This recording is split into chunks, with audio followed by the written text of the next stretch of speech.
efficient way for us to do this is for each one of us to try and attempt to imagine what it is like inside of the possessed mind of the addict. For example, a dope fiend refers to the reefer butt as a roach because it resembles a cockroach.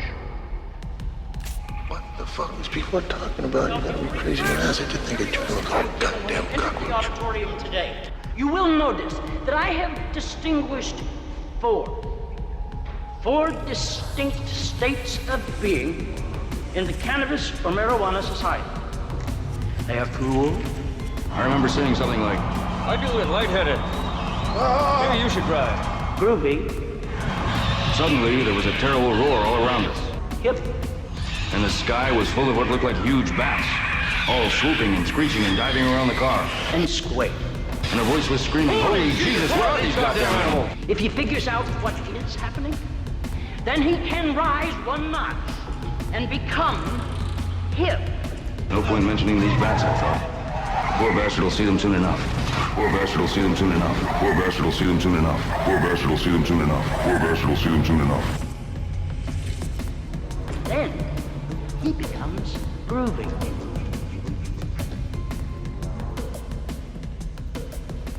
Groovy. I love listening to your heavy breathing, dude.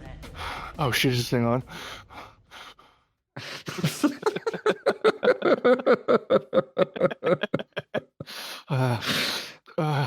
It's probably Steve. You want to talk about boy lunch for a second? Sure. So Of course. I got in the fucking zone today, dude. I was the fucking man. I went over to Vaughn's and I got myself 2 spicy chicken tenders, and I reached over and grabbed a signature sauce and stuffed it in my pocket because I wasn't paying for that shit. And then I went and I got a C4. I went and I got a C4 and I sat in my car blasting Court of the Crimson King to get myself in the right mindset for this Huntress Thompson episode. Jesus, dude, you were 14. Has anyone ever told you that you're fucking 14? Yeah, Oh my every woman I've God. ever dated. Okay, great. Richard, I think something happened to you at that age and you've been jammed there for the last, about 14 years. Yeah. So, oh God. How are you doing today? I'm good. I was listening to Hell's Angels pretty much all of today. Fuck, his writing is so good. It is. Especially when he gets into his more essay sections where he's kind of explaining the overall picture. I have the book open. I'll probably read from some of it.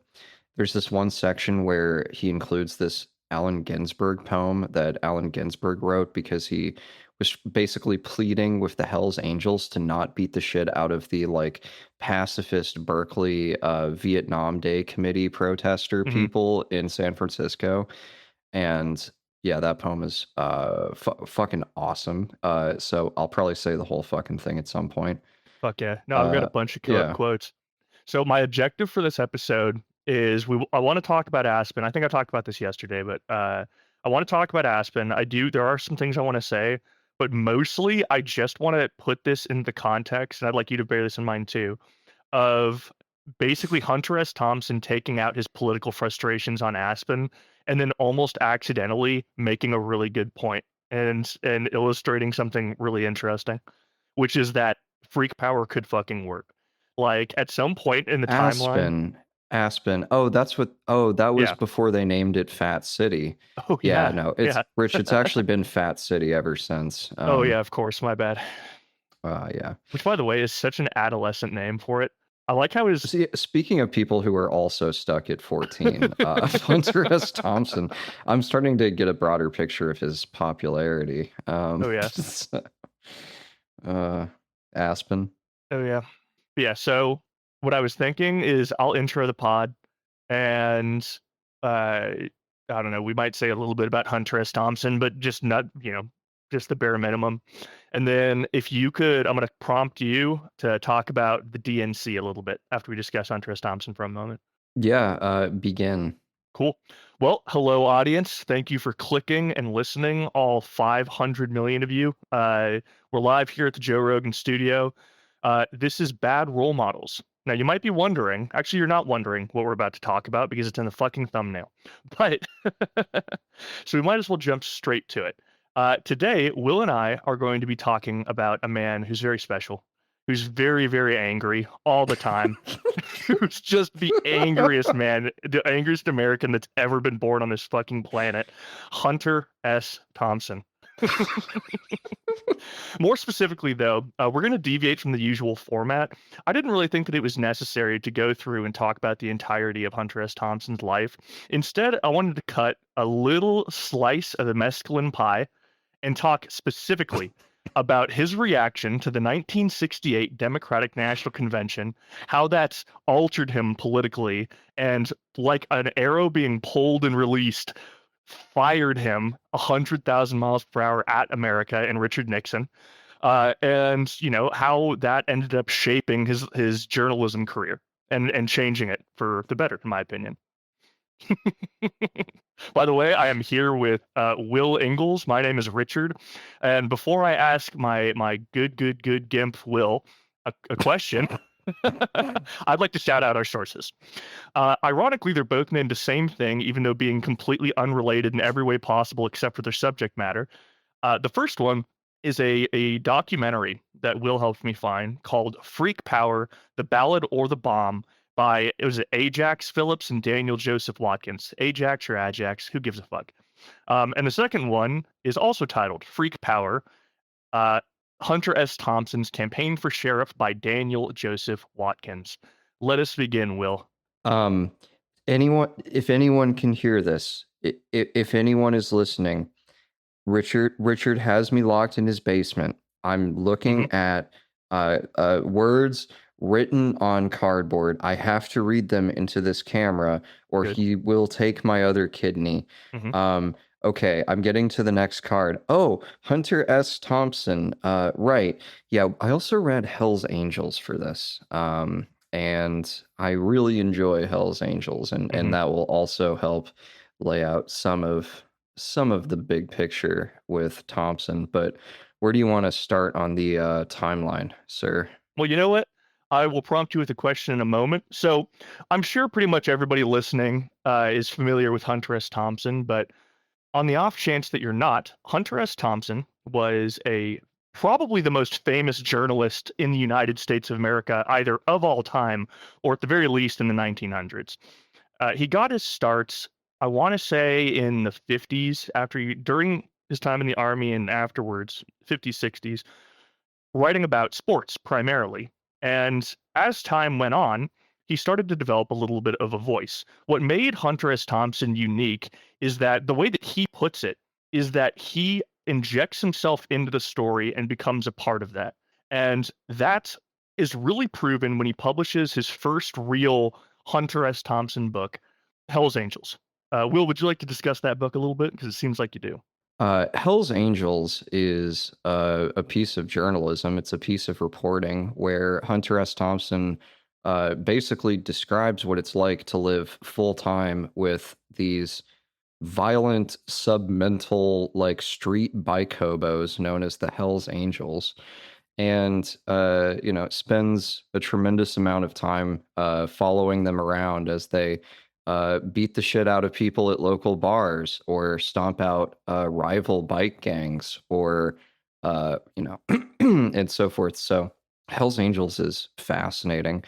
There's a section where the Hell's Angels crash into the Vietnam War protesters.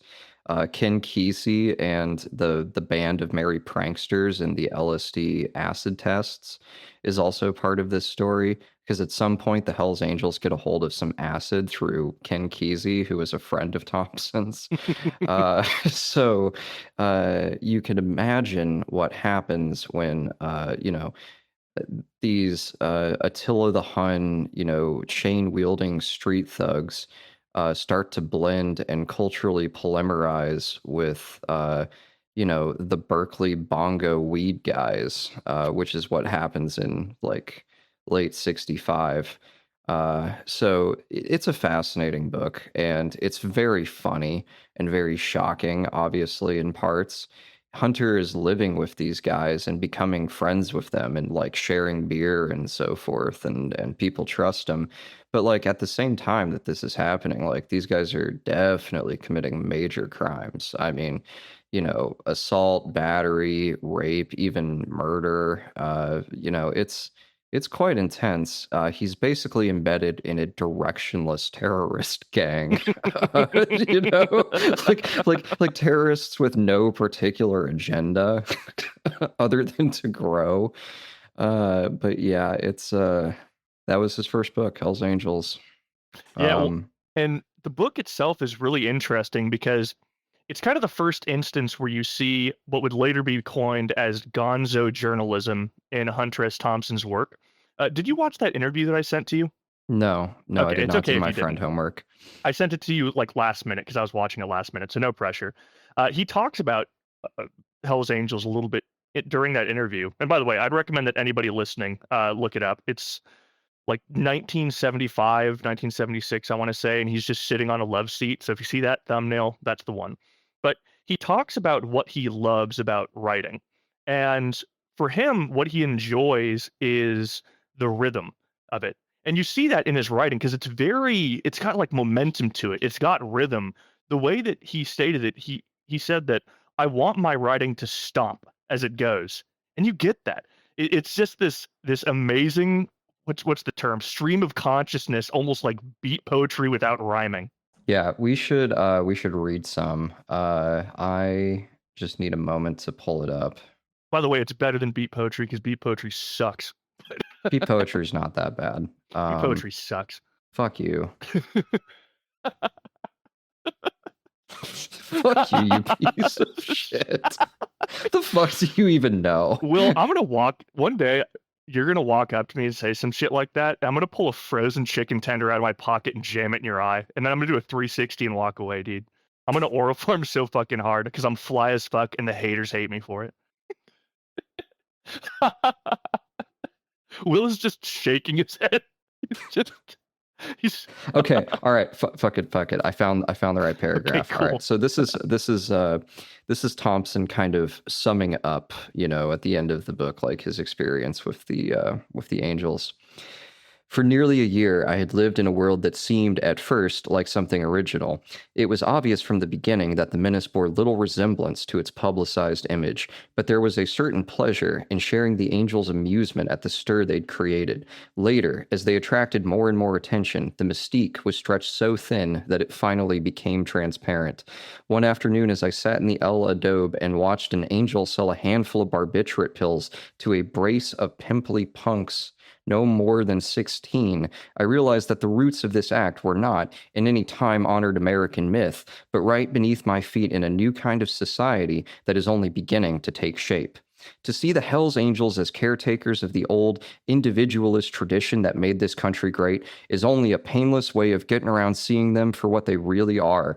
Not some romantic leftover, but the first wave of a future that nothing in our history has prepared us to cope with. The Angels are prototypes. Their lack of education has not only rendered them completely useless in a highly technical economy, but it has also given them the leisure to cultivate a powerful resentment and to translate it into a destructive cult which the mass media insists on portraying as a sort of isolated oddity, a temporary phenomenon that will shortly become extinct now that it's been called to the attention of the police. Oh, you know what I noticed about Hunter S. Thompson, like listening to interviews with him and reading his books? Yeah, what's that? I was trying to nail down what is Hunter S. Thompson politically, right? Because his views are kind of all over the board. And I saw a lot of stupid chuds online accusing him of being a libertarian. And to be completely honest with you, I don't agree with that. I think he's an anarchist. Yeah, probably. Anarchy in every way seems to be what he admires. Even though he condemns a lot of the behaviors of the Hells Angels, he admires their freedom. It's something he likes about the hippies. And later, it's something he hates about the newer generation of fake hippies, too. That's part of what leads him to move to Aspen, is he wants to get back to the core, the truthful core of the 1960s counterculture movement that he watched die. and he just can't let go yet. Yeah, he wants to get back to naked public bathing and marijuana smoking in the Colorado rivers, that kind of shit. Yeah, Which doing there's mescaline. quite a lot of that in the documentary. Damn, I miss the 60s, even though I wasn't alive. It's embarrassing to be a white guy with 60s nostalgia, but I mean, fucking kill me, dude. I like that stuff. I'm nostalgic for everything after 1965. Yeah. Because I'm one of the cool whites, unlike Will. God, I really just wish I could have been there in Dealey Plaza when the CIA blew JFK's head off. And that was like a first for the country, and nobody quite like knew how to react. There were a couple people in Texas who probably thought, fuck yeah. Oh, yeah. Fuck that guy. Oh, yeah. Well, it's funny. So, I was about to say it's not funny because somebody died, but it is communist. Dude, by the way, we could do an episode on JFK conspiracy theories. My favorite one is that the Secret Service accidentally, the one behind him got spooked and accidentally pulled the trigger. Yeah, I don't believe that one. I've seen a little bit of evidence for it, but if it's true, it's just an accident. So not that interesting. It doesn't explain who wanted him dead. Yeah. Well, my theory, or at least my favorite one that I heard, is that Jackie did that thing where she pretends to take her thumb off, and it just happens like that. Oh, okay. Yeah. She unbuttoned her blouse, and JFK's awooga eyes got so big that they blew out the back of his brain. It was just crazy. He had taken too many back pills that day, and his cartoonometer was just bouncing red.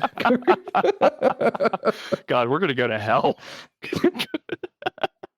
It's a dangerous thing to be catastrophically horny, in huge physical pain, under unbelievable immense, political and social pressure. Know people want to kill you, and then also be fucking halfway through a bottle of like Vicodin on any given day. Just dude, I feel so that was the last thing JFK felt before he felt the CIA put a piece of metal in his brain. Well, and honestly, I think the image of a bullet passing directly through JFK's head is kind of just the image that fully encompasses the politics from like 1960 to 1972.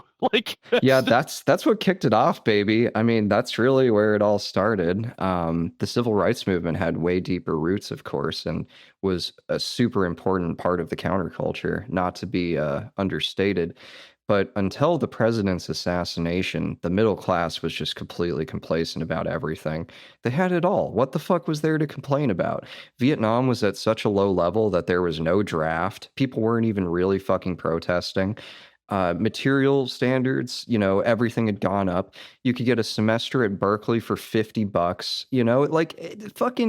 It was a totally fine time to be alive on the material level. And then Kennedy gets assassinated, and the country is just plunged into primordial fucking chaos. yeah. And if you want to, that period from 1963 until the election of Nixon, it's like the football kickoff in a great mass struggle event that happened, basically a failed or aborted revolution. And it was the most violent political disruption, I would say, until January 6th, except that January 6th was nowhere near the personnel scale, nowhere near the number of people involved. It's just the people who were involved had a way more violent fucking agenda and were way better organized. So anyway, not to stray too fucking far afield there, but that's a little picture of the 60s, for what it's worth. Yeah, so just to get back on Hunter S. Thompson, so he's existing in this time, and the positive parts of what we just discussed are something that he's fallen in love with. But it's like you said, JFK, after he dies, it flips over this series of dominoes towards a more right-wing authoritarianism government, which is something that terrifies Hunter S. Thompson. And so at some point in 1967, he moves to Aspen. Since he produced Hell's Angels, he's starting to get a little bit more work, especially through the Rolling Stones, who at this point are starting to deviate away from writing about music and have started doing more broad journalism, politics, yada yada yada. And he'll end up collaborating with the Rolling Stones a lot in the future. So Hunter in 1968 to make some money. Wait. We mean Rolling Stone magazine, right? Yes, not the band. The Rolling. Okay. Yes. Yeah. No, he wasn't writing for the band, Will. Then you shouldn't have said he worked for the Rolling Stones. Okay. Audience, Hunter S. Thompson is a writer. Vote now. Vote now on your phones. Magazine is a press magazine A that contains to drop writing. Richard into the lava. Press 2 to drop Will into the lava. Okay, you want to run this one? Yeah, honestly, put a poll on this one. Who's getting dipped? And there has to be a third option, which is both. Check. Okay, audience on Spotify. It's there. All right. who lives? Who dies? The future is in your hands. It's just like American Idol. And remember, I do have an outstanding offer that I will be your best friend in real life if you dunk Will in lava and or acid. We've set up a kissing booth for him. Yes. Okay. I'm thinking $40 to start is not unreasonable. Yeah, and you can't kiss me if I look like Anakin Skywalker at the end of Star Wars Episode 3. Okay, thanks for that image. Right, back to Hunter S. Thompson. So anyways, let's talk about the DNC, Will. Take it away. 1968, DNC's happening. Okay, this is one of those ones where you want to pull back such a big breath that you don't even really know how to start talking about it. So the Democratic National Convention was, in 1968 in Chicago, was this kind of mass uprising event. It was a time when the left tried to take power directly through means of the Democratic National Convention. They did it in such a chaotic way, in such a haphazard way, but in also such a radical and revolutionary, bold way that the forces that be flipped the fuck out instantly and severely. So to back up, Johnson becomes president in 1964, as in he's elected. He took over when Kennedy died in October of 63, and then later he wins re-election. So those 4 years from 64 to 68, Johnson's popularity fucking plummets. It goes straight through the fucking shitter because he's accused of Vietnam. He's accused of all the race riots.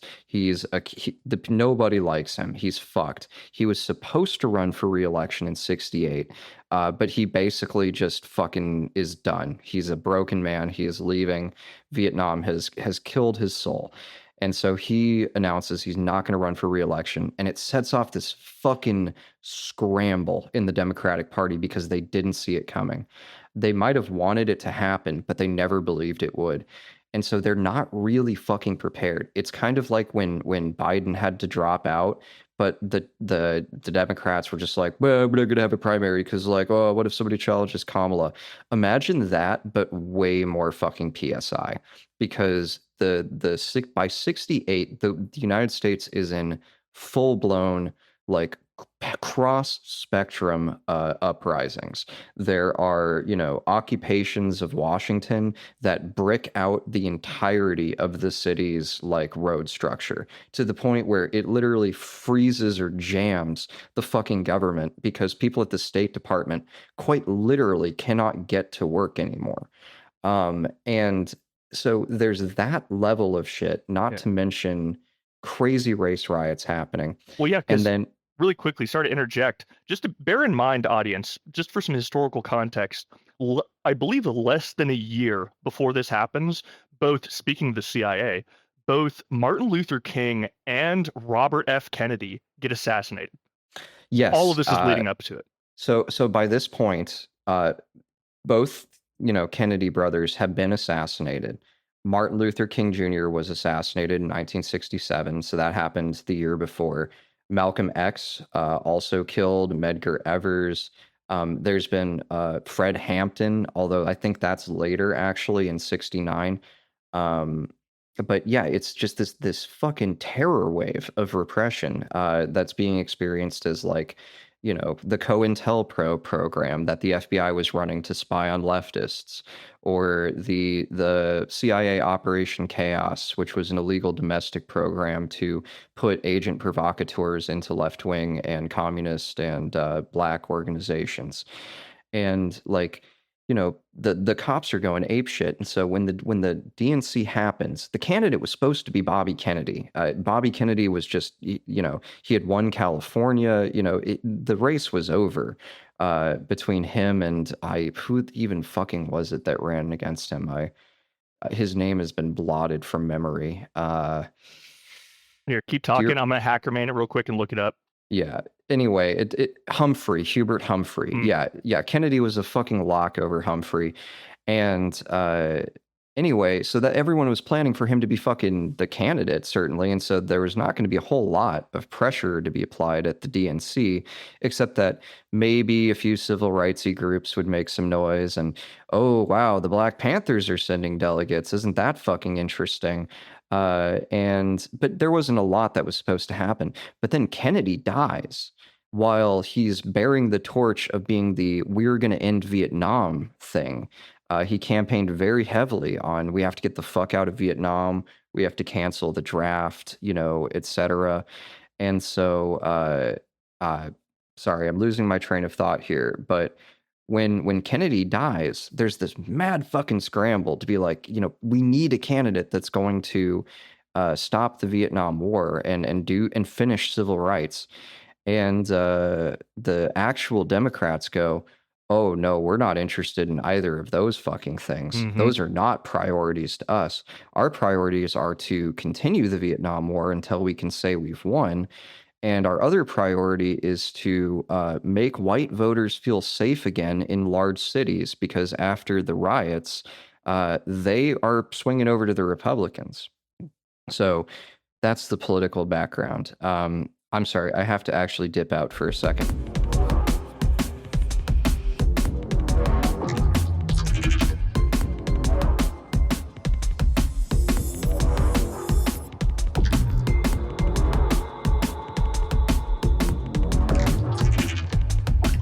And we are back from the break. One of Will's 16 girlfriends reached out to him. Frankly, his philandering makes me sick, but we're in this shit together, so I got to support my man. You know what I'm saying? God damn it. Why did I agree to this? Anyway, so speaking of agreeing to something, Hunter S. Thompson ends up going to the DNC. And something interesting happens once it starts. Will has just mentioned that the Democrats at this point are pretty impotent. I mean, they always have been and they always will be when it comes to leftist issues. But at this point, regarding the Vietnam War, they're on the fence. And that angers a lot of people because the majority, I think I can say, of the United States at the time were fucking sick of it. They were sick of their brothers and their sons being tossed out to war, having no idea if they're coming back. And this ends up spilling into a massive protest outside of the DNC. It was interesting, though, because it's not what you think. It wasn't that chaotic. It was a sit-down protest. I'd like to just make it very clear that this was, in every sense of the word, a peaceful protest. And Hunter S. Thompson was there. He was a part of it. He was taking notes because he wanted to write about it.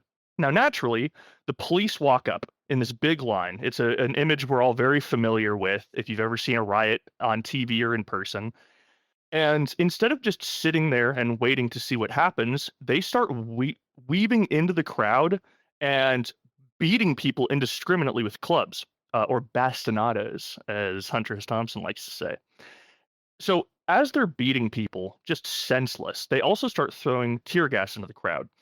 And Hunter S. Thompson's one of these people. He gets the shit kicked out of him. He gets tear gassed. I read this thing that was so fucked up. At some point, they started corralling the protesters into vans. And get this, Will, the police would pop off a tear gas bomb, toss it in, and close the door. Okay, can I say one thing about tear gas? I was talking to this guy one time who had spent some time in the Marines, like, I don't know, like 10 years or something, long time. And, we're talking about, crazy, painful shit that happens, during training or during combat or whatever.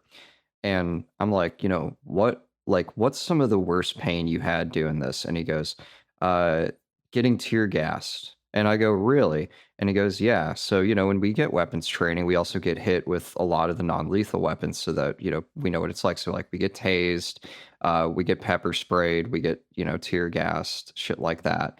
It's just part of the training. And sometimes you have to do it multiple times in your career. Like I got tased certificate expires. You have to get tased again for the new tasers. Oh, and Jesus and he was Christ. like, but the worst shit they make us do is they make us stay inside a room with tear gas. And that is the worst fucking shit, man. You cannot imagine. Your nose, your eyes, your mouth, like it's just god awful. And I was like, no shit, huh? Fuck. It's funny because my dad told me pretty much the same story. He was in a SEER school because he was in the Navy. This probably would have been the early 80s. And he said that they gave them gas masks and didn't tell them that they didn't work. So they all wade into basically this series of rooms and they have to get out. And of course, it hits you like a freight train. And he said he was coughing so much he thought he'd throw up, but he was afraid to because he thought he needed air that bad. And he said that on his way out, there was a guy who had just given up and was sitting on the ground sobbing and gagging. Yeah, it's fucking so bear in awful, mind dude. that this is what the police were doing to civilians. Yeah, well, they were ordered to. Mayor Daley, who was the mayor in Chicago and in control of the police, directly told them to go fuck them up. It wasn't, oh, go keep the convention safe, or even more, grandiosely, go protect, the protesters or whatever. Mayor Daley, die in peace or whatever. But yeah, Daley was a piece of shit and definitely set the skull crackers out there into the crowd. That's what he wanted done. And yeah, the footage is insane. The footage looks like, just an urban riot. Excuse me. And all the news cameras were there too. Like a lot of the time when riots happen, there's not a lot of video footage because they happen in places that there isn't a lot of media attention there naturally, let's say, ambiently. But because of the convention, because of 68, that every fucking news camera, in the country was there. And so when the riot happened, or when, the cops, created a fucking warfare-like scene on the streets of Chicago, it was all filmed. It all went immediately onto the news. And it caused a huge fucking outrage all over the country. And that was one of the key accelerating moments for the anti-war struggle. That moment polarized people because when you see shit like that, you realize that you have to figure out whether you support the protesters who are getting their fucking skulls cracked open for wanting the Vietnam War and the draft to end, or the sides of the people doing the skull cracking. And it came out largely in the protesters' favor, although the revenge of the fucking Sith happens because in 68 Nixon gets elected, because he points to all the fucking chaos and he says, you know who we have to blame for this? First of all, black people, of course. Second of all, communists. And third of all, anyone associated with drugs or hippie movements or freedom or LSD or any of that cultural brocade that comes out of San Francisco acid culture. Those guys are the reason why there's all this chaos. They're the reason why we're losing the Vietnam War. And because the country was highly segregated and because the Democrats suck at politics, Nixon won the fucking election. Yes, and that experience, toppled on top of being beaten relentlessly by cops, causes Hunter S. Thompson to have a mental breakdown that basically lasts the rest of his life. Yeah, I don't think he ever recovers from this, really. No. He's a permanently different person. Imagine after that experience that Hunter S. Thompson is a caterpillar who just cocooned himself. And when we talk about Aspen is his incubation phase that will end with Fear and Loathing in Las Vegas, when he really emerges the Hunter S. Thompson that we know. Yeah, accurate. I mean, I need to read more of his stuff from later in his life because he followed, the campaign trails in like 72 and 76. He has a lot of interesting political writing, even about he goes all the way up to like 9/11 and so on. So I don't know how much he changes over time. I did make the mistake of I downloaded like this one book of his. I think it's called Songs of the Doomed, and it's an audiobook. And part of the appeal is that it's read by Hunter S. Thompson. I'm like, oh, okay. Oh God.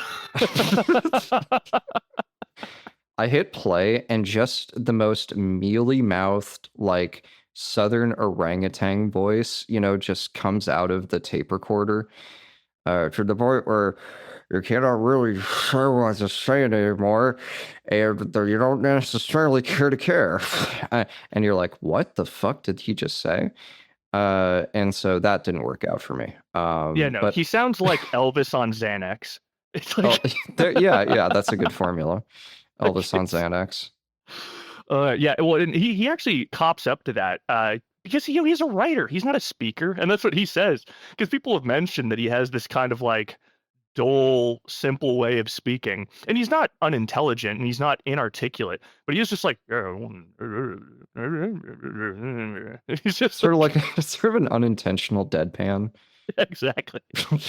Well, it's probably because his dopamine receptors had been absolutely nuked by already a decade of drug abuse. Yeah, that's why he's walking around with the fucking T-Rex arms and the John Lennon legs, dude. Yeah, when he's creeping, he's creep walking, dude. He's not crypt walking, he's creep walking, bro. He's just inching forward with his body shaped like a backwards C, just like fucking arched back like a Pringle. Yeah, he walks like a fucking cartoon character. But so Hunter S. Thompson actually described his experience in after leaving the DNC. What he said specifically was, "I went to the Democratic National Convention as a journalist and returned a raving beast." And it's true. So let's give some historical background on Aspen itself. So Aspen at this time, and to this day, was a very popular skiing destination despite being a relatively small town. But around 66, 67, they have this huge influx of basically hippies move in who were, for a number of reasons. One, they wanted to be in touch with nature. They wanted to be more connected to it. Two, there was a small growing counterculture movement there.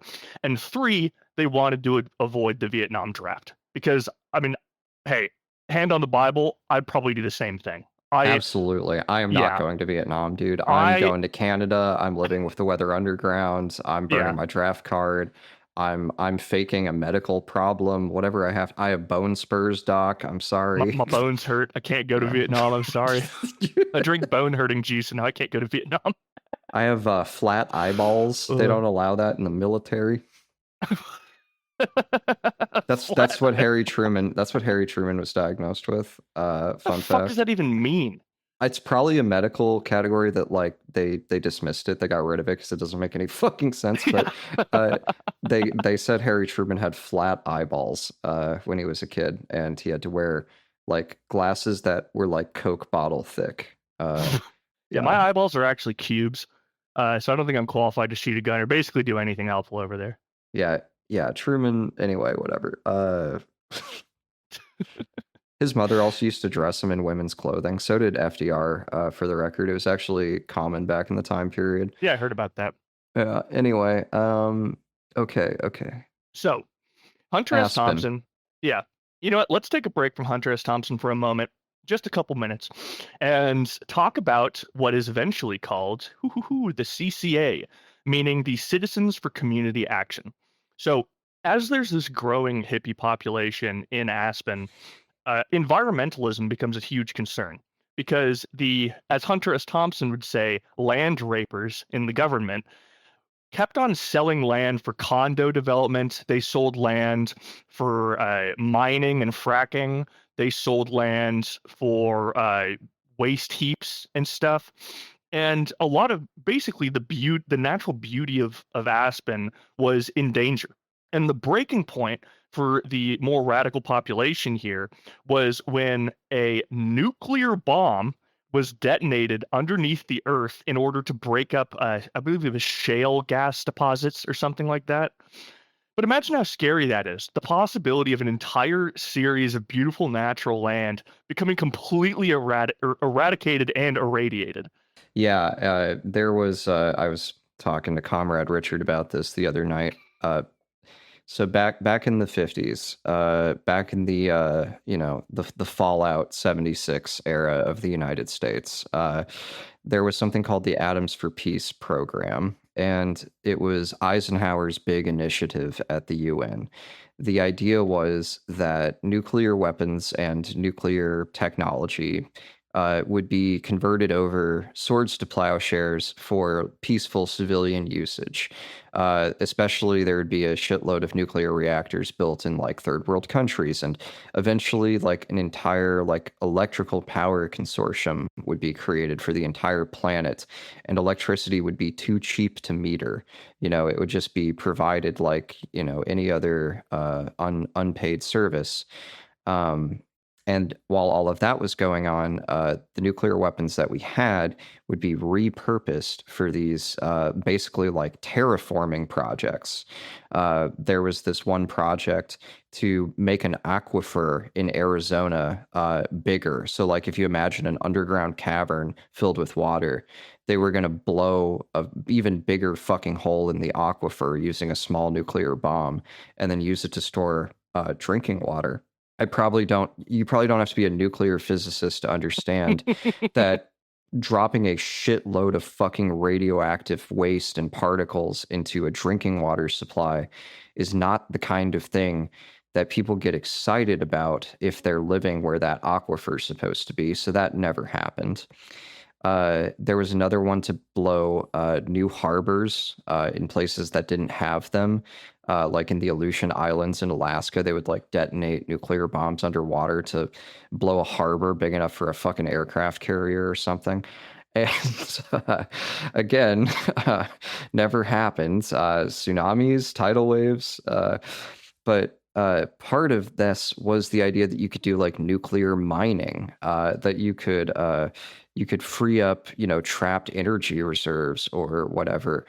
And so the Project Plowshare people, I mean, it wasn't just a chalkboard thing. They really did this in many places. They did it in Colorado and Montana, especially, I think. But yes, that was Project Plowshare. That's where that fucking idea came from.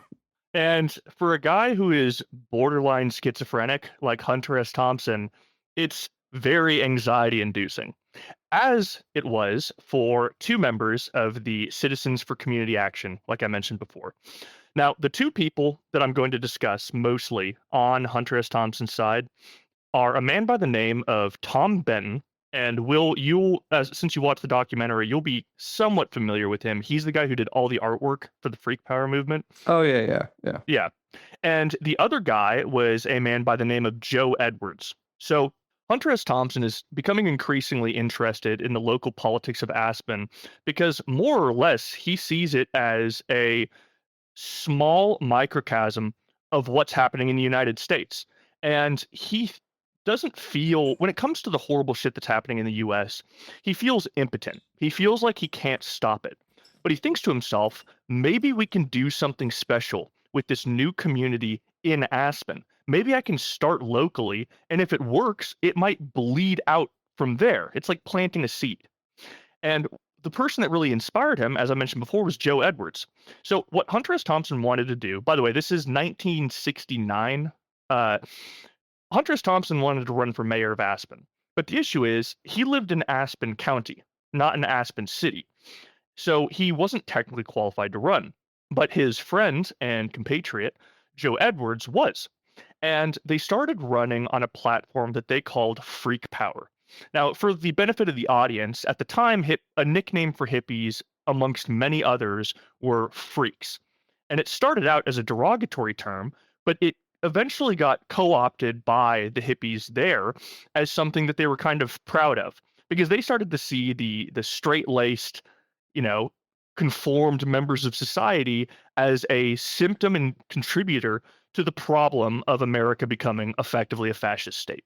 The squares, man. It's the fucking squares that are doing this to squares, us. Dude. The you water. See what the fucking squares are doing to us. Bro, the waterheads are on the land rapers' side, dude. Not me. Just another freak in the freak kingdom. In the freak kingdom, dude. Well, so Hunter S. Thompson, let me look for this quote. He actually described what he liked about Aspen. And also, like I said, Joe Edwards is the guy that starts running. And Hunter S. Thompson is quoted as saying, Aspen is full of freaks, heads, fun hogs, and weird night people of every description. But most of them would prefer jail or the Bastinado to the horror of actually registering to vote. Unlike the main bulk of burghers and businessmen, the dropout has to make an effort to use his long dormant vote. The long dormant vote. The long dormant vote. If anyone in the audience has a long dormant vote, consider using it in some way in the next election. Assuming we're allowed one. But that's a different story. Well, it's so when Joe Edwards starts running for mayor, Hunter S. Thompson makes him a promise. He says, if and when you run for mayor, once 1970 rolls around and there's an election for the new sheriff, I'll run for your sheriff and I'll help you. I'll make sure that you have more allies in this government. Now, to kind of back up Joe Edwards, Hunter S. Thompson and the aforementioned artist, Tom Benton, formed this magazine called The Wall Poster, where it's kind of like a long sheet of paper, and on one side you would have sort of provocative artwork and imagery designed by Tom Benton, and on the back you would have an article by Hunter S. Thompson. And it's funny, the first issue... You know where they got this formula? It's from Playboy. Back when like Robert Anton Wilson wrote for Playboy. Yeah, man, like naked chicks, and then when you get bored of that, essays. That's how you change the mind of America. Yeah, well, and it was pretty effective. So in that first issue, they criticized the local county attorney Robert Delaney because he's one of the land rapers. They discover through looking it up that he has connections in ore mining, in sewage, and he's making a fuck ton of money. And it's, by the way, pretty illegal. And so they blow up his spot super hard, and the dude resigns immediately. And this kind of gives Hunter S. Thompson goosebumps, because suddenly that political impotence has turned into a beautiful blue chew fueled hard political cock. But the unfortunate truth is that Joe Edwards does not win candidacy for mayor. He actually loses by only 6 votes to a woman named, let me pull her up. Where are you? Eve Haymeyer, who, just to give you an image of how much of an annoying prick she is, she describes herself as the den mother of Aspen. I'm not sure what that means, but I don't like it. I think it's supposed to evoke some sort of humble pie bullshit. I think it's pretty much it. Mm-hmm. But despite the fact that Joe Edwards losing... Oh, sorry, were you going to say something? No. Okay, no mind. Continue. So even though Joe Edwards doesn't win, it's not depressing to the hippies, even though it's kind of disappointing. If anything, suddenly this movement has already started. The hippies are still moving in. There was quite a few of them, over 1,000 in this very small town, where there were like 3,000 voters, by the way. Kind of going into some Osho territory with the voter fraud or the voter rigging. But the difference is I like this guy, so it's okay this time. So because of that, Hunter decides that he's going to keep his promise to Joe Edwards. He thinks to himself, well, fuck it. We've got the freak power movement. He's starting to become a growing voice in it. People love him. He's fun. He does drugs. He hangs out at the bar. And it would be a waste to let this kind of these embers that are slowly turning into a fire to die out. So, sorry, one second. One thing I can point out is that at this point, Hunter S. Thompson has spent the last approximately 5 years more or less being a professional party clown.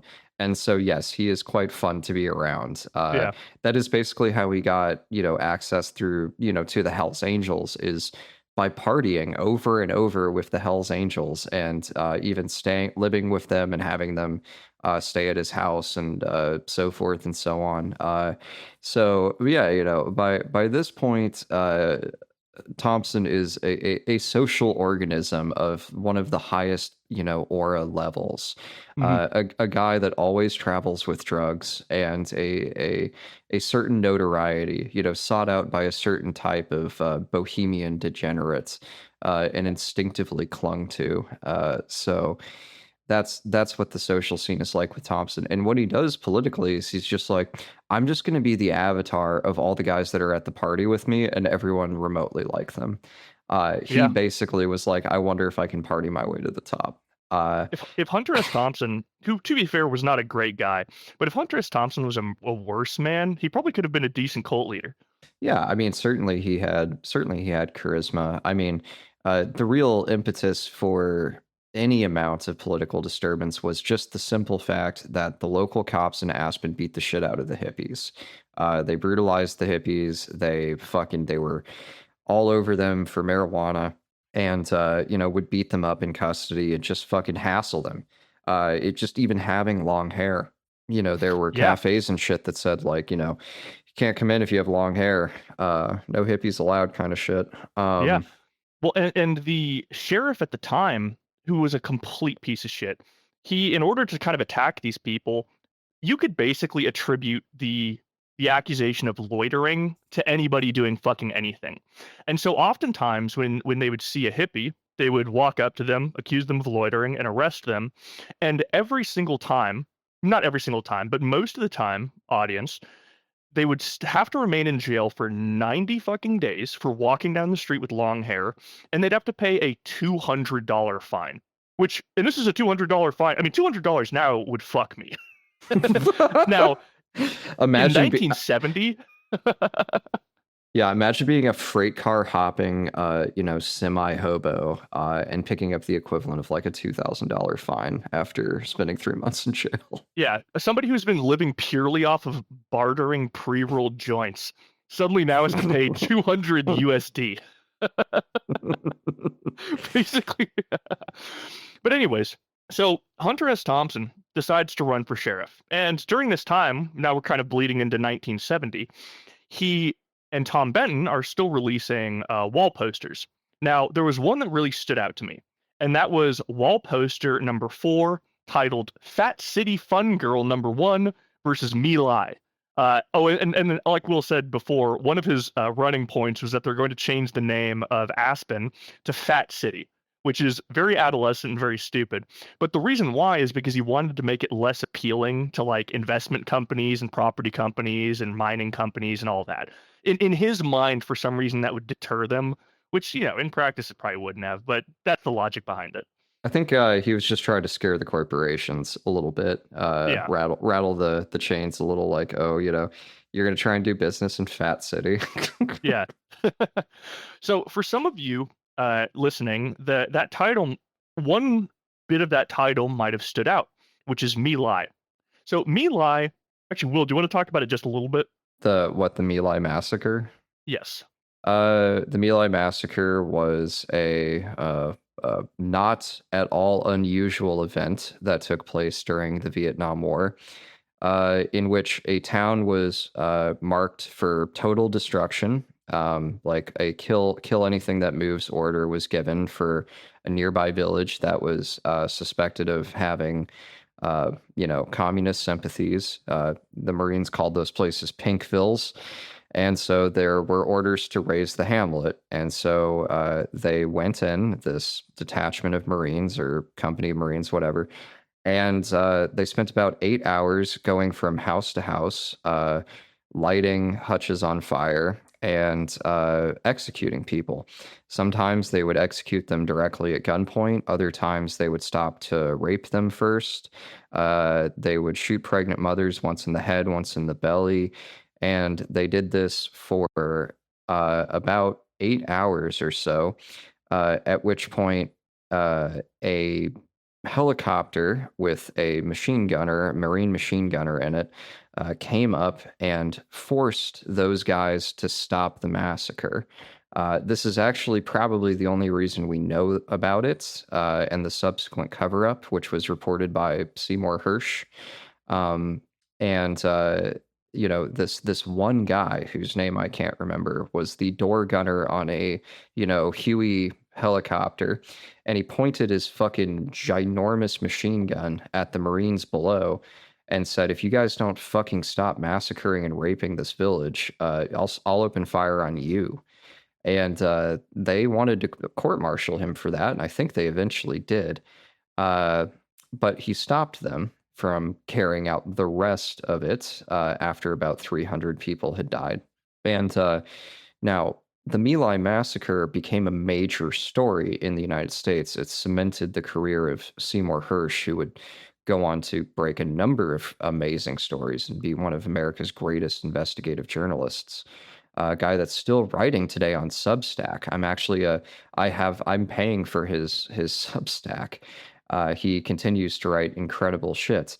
But that was his career-making moment, was reporting on this thing. But it created a false impression inadvertently, which was that the Vietnam War was, a chaotic, nasty war, and every once in a while there would be something as bad as My Lai. But the reality was that My Lai's type events happened continuously in Vietnam. They were not significant in any way. And in fact, My Lai was not even one of the worst massacres. It is only simply more widely known. That's the My Lai massacre in a nutshell. Yeah, it's terrifying. And, bear in mind, audience, that it was men, women, and children. I mean, My Lai is like, if you changed the name My Lai to something Russian and told people that that's what the Nazis did in Russia, then you'd believe it. It was like something that the Nazi government would have done. And it was also kind of evidence of what is happening, what's happening to the American mind when it goes to Vietnam. How these people are being turned into Blood Meridian-esque savages. The Americans, I'm saying. And and how disgusting and unnecessary it was. And so that's kind of what Hunter S. Thompson tackles in, Fat City Fun Girl #1 versus My Lai, which sounds like a porno title. But the reason why it's named that is because... Yeah, I mean, first of all, let's say what it is, right? Like, one is a giant picture of a beautiful naked woman, and then the other is, this essay. Anyway, go on. And the reason why, you might be thinking to yourself, Richard and Will, and the bad role models community, isn't that incredibly distasteful? And out of context, yes. But in context, it makes a lot of sense. What Hunter S. Thompson was doing was, people talked about My Lai all the time. It's this horrible, disgusting massacre.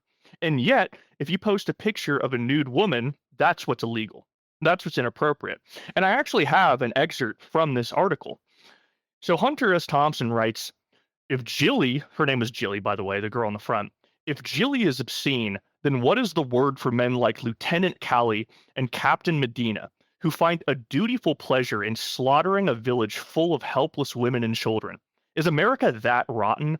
Have we drifted so far from our myth of quote-unquote humanist democracy that we shrug our shoulders at the idea of sending our sons and brothers to kill and chop and rape like hyenas in the name of the flag? And he makes a good point. That somehow this beautiful naked woman is what's going to corrupt the youth. It's what's going to violate all of us, not the caveman massacre that the United States completely endorsed. Yeah, so those two people, Callie and Medina, they were both ultimately convicted of having ordered the My Lai massacre, and then were almost immediately, or just immediately, pardoned / commuted by Richard Nixon, with the public strongly in favor. Like, when Nixon pardoned them, it was a popular move. People liked that. They did not at all enjoy the idea that Americans could go to prison for doing anything to Vietnamese people, even confessed crimes. So yeah, and that continues to this day, like with Trump, pardoning people like Eddie Gallagher and shit, who have done and admitted to horrific, brutal fucking murders while in the armed forces. So yeah, part of a long tradition. It's not unique to America. It's part of any empire. The people that we send to do our dirty work, we don't allow them to be fucked with for silly domestic reasons like popularity or consent. So yeah, that was the story with My Lai, and Hunter was just one of the more articulate, visible, voices of that generation of people that said that the Vietnam War is a first order catastrophe, that it'll be the death of every American value. At the time when, LBJ, whose biggest goal in life was to do the Great Society and to end poverty and to help get civil rights to the next level or the next rung, that really was what he most wanted to do. But he spent every fucking nickel he had on Vietnam. And at one point, after there had been race riots in Newark, he appointed a presidential commission to go into those cities and figure out why these race riots had happened.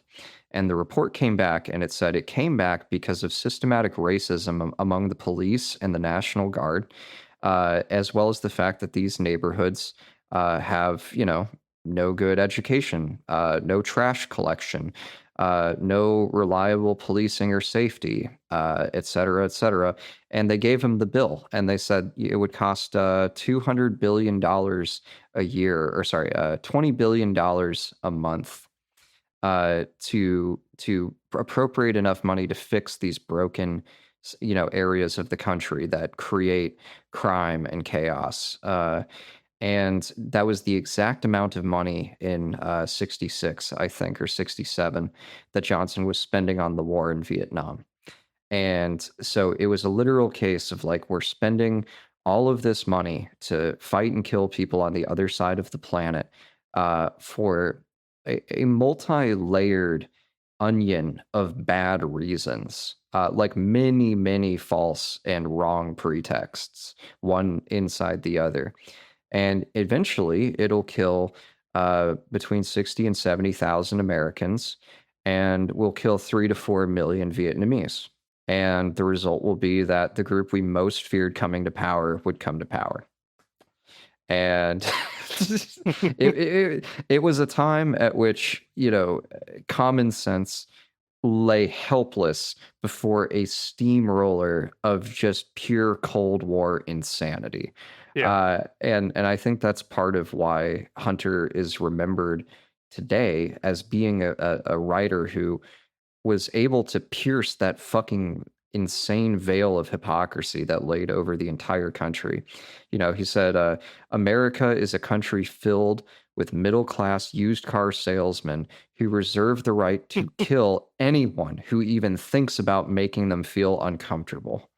And I mean, shit. Well, and he was terrified of this dystopian future that he imagined, and guess what? We're living in it. Like everything that was afraid of, everything that he predicted, it happened. The thing that really jumped out at me when I was reading about this time in Aspen, because it doesn't really get talked about as much as his more entertaining points in life, is that from like 1963 to 1970, it's almost like there is this split in time where the United States can either bust out of its imperialist, awful aggression and become a more community-focused, healthy, good country where people are happy, or it can turn into an authoritarian nightmare where the door is constantly open for corporations to exploit and fuck over everybody and get worse and worse. And, I think that second option sounds pretty familiar to all of us. Like, it's, it's important to know about this shit. And like I said, Hunter S. Thompson was prescient in that regard.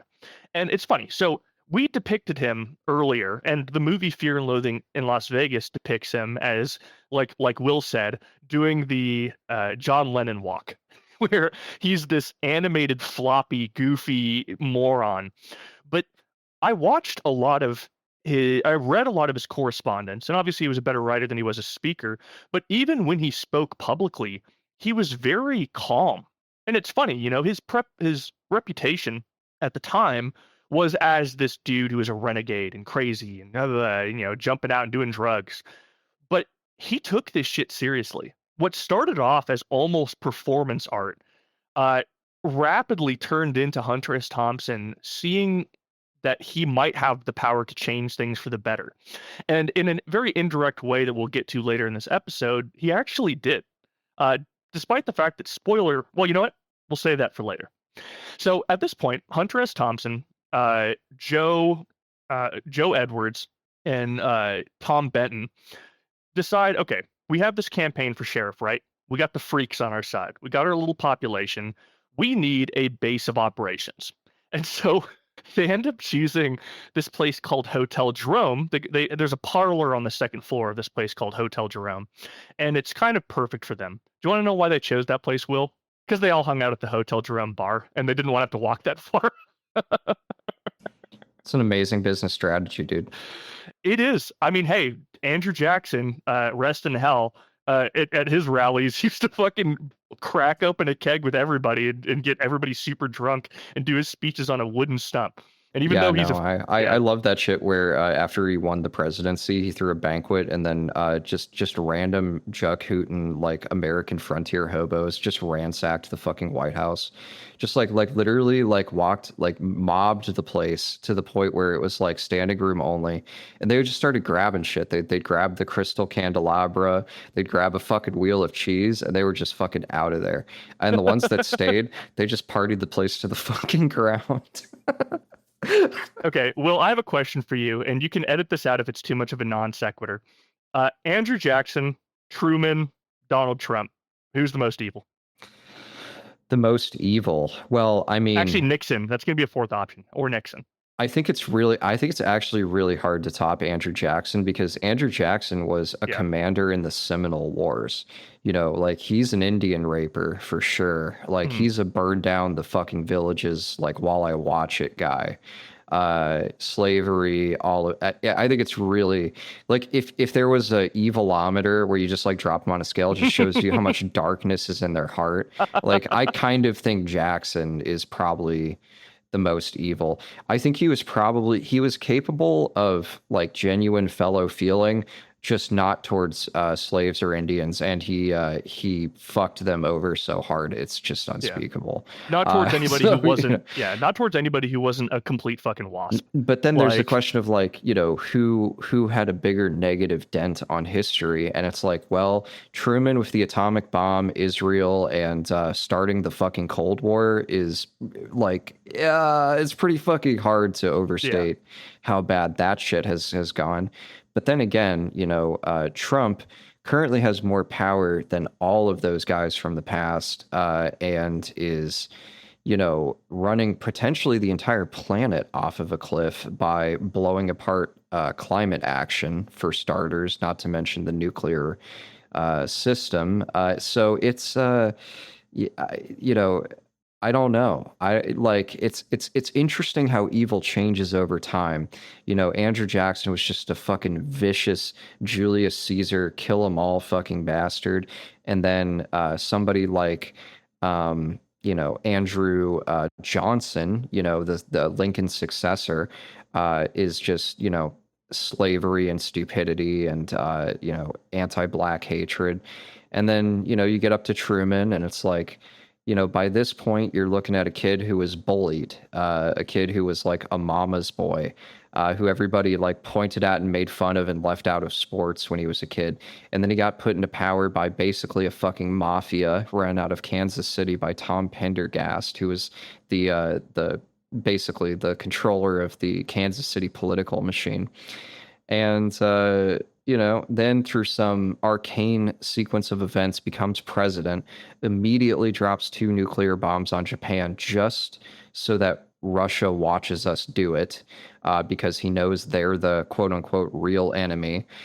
And, you know, kicks off the fucking Cold War, which almost ends life on Earth. And, you know, Truman tried to join the KKK when he was a young man in his 20s, but he ultimately decided against it because one of the rules of the KKK was that you had to hate Catholics. And I think either his mom or like some girl he liked was fucking Catholic. And he was like, I don't know about this part about hating Catholics. And so he didn't join the KKK. But that was about the only reason why. I'm genuinely surprised Johnson didn't hate Catholics. I feel like that's basically kind of the through line of the United States. And one of the big things Oh no, I was talking about Truman for the record. Oh, my bad. Johnson is Truman. Johnson's a whole different thing. Oh yeah. But it's interesting how the evil changes. By the time you get to, Trump, it's like the sewer clown from It or something. It's just like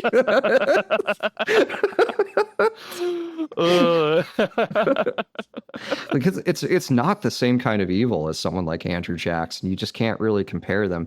Although Trump does invite comparison because he has put portraits of Andrew Jackson in the Oval Office and shit, and has talked over and over how much he loves Andrew Jackson. What's his nuts? Vance quoted, Jackson overriding the Supreme Court with the whole, Mr. Marshall has made his decision, now let him enforce that thing. And Vance was saying that to the Supreme Court in advance of any ruling they would make about ICE. And it's like, does Vance realize that he's citing the Trail of fucking Tears as, good policy, as a thing we're all supposed to be happy happened? And it's like, yes, Vance did in fact, stay awake during American history and knows that he's talking about the Trail of Tears and thinks the Trail of Tears is such a fucking good thing that we're going to do it again, but this time with privately ran concentration camps. Well, that's the thing is, man. It's so Jesus. obvious. It's so obvious that it's wrong, but they don't give a fuck because that's not the objective. The objective is power and money. It reminds me of, there's a YouTube page I really like called Red Letter Media. And they were making fun of the Emperor from Star Wars. He's just doing evil shit and cackling. And the quotes, they're like, he's evil and he loves it. And I think that perfectly describes what's happening. They're like, we fucking know. And we're having a blast doing it, bitch. What are you going to fucking do about it? I recently watched Andor, season 1 and season 2. And I've heard it's actually pretty good. It's okay. Season 1 is so fucking boring, dude. Jesus Christ. Season 2, they got it figured out, though. So, season 1, you'll have to be heavily intoxicated or you're just, doing something on your phone, something like that to get through it. But season 2 makes it kind of worth it. I enjoyed Andor. But it is about basically how the bureaucracy of the Empire functions. How does the Empire's FBI work? What did the CIA do for Emperor Palpatine on this planet? That's kind of the fucking.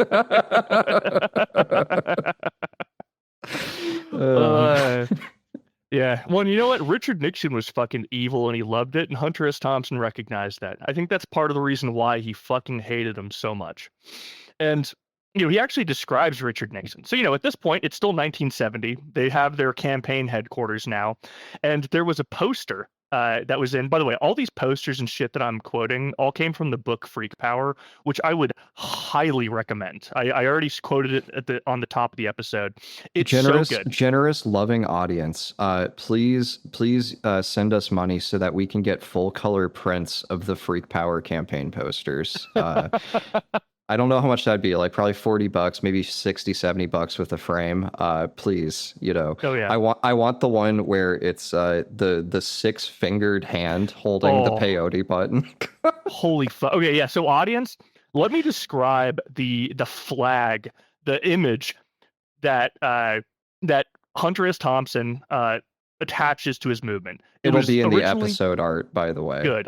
Yeah. It's so fucking badass. For people that haven't looked at the episode art, put your hand up facing you. Look at it and make sure that your thumb is perpendicular to your hand. You're gonna kill some people that are driving, dude. Okay, for the people that are driving, look at both your hands at the same time. And so imagine as you're looking at your hands, thumb outstretched, that you have a second thumb coming out of the other end. Now clench that imaginary fist around a peyote bulb, put the Star of David behind it. It's so fucking awesome. I can't even believe it. It's so cool looking. Tom Benton is the fucking man, dude. I love Tom Benton. He's very talented and very creative. But they end up making a poster, and I wanted to shout it out because it kind of addresses Nixon a little bit. So it says, Hunter Thompson is a moralist posing as an immoralist. Nixon is an immoralist disguised as a moralist. There will be thieves and auto wrecks in Aspen, whoever gets elected. But Hunter represents something wholly alien to the other candidates for sheriff: ideas. And sympathy towards the young, generous, grass-oriented society, which is making the only serious effort to face which is making the only serious effort to face the technological nightmare we have created. The only thing against him is that he is a visionary. He wants too pure a world. It was very touching. It was like your homie made a campaign ad. I love that. My favorite line, of course, is the only thing against him is that he's a visionary. He wants too pure a world. It's just such a good concluding sentence to that. So anyways, there was a lot of free love, a lot of crazy shit in Hunter S. Thompson's campaign, but he actually did outline, which he ended up, once again, publishing in Wall Poster, a pretty thorough list of his objectives, including how he wants to structure the office of the sheriff. So for one, he wants to change it. I'm going to say the rules first. So in the Aspen Times, the local newspaper of Aspen, which, funny enough, made fun of him a shit ton until he started actually getting actively involved. And in a surprising twist, they actually endorsed him. So he publishes his expectations in the Aspen Times. He says, we're going to tear up city streets and replace them with grassy pedestrian malls. We're going to rename Aspen to Fat City to deter greedy developers. We're going to disarm sheriff's deputies while on duty. And he'll also elaborate on that during the debate that he has later. Decriminalize personal drug use while pushing profiteer dealers out of the city.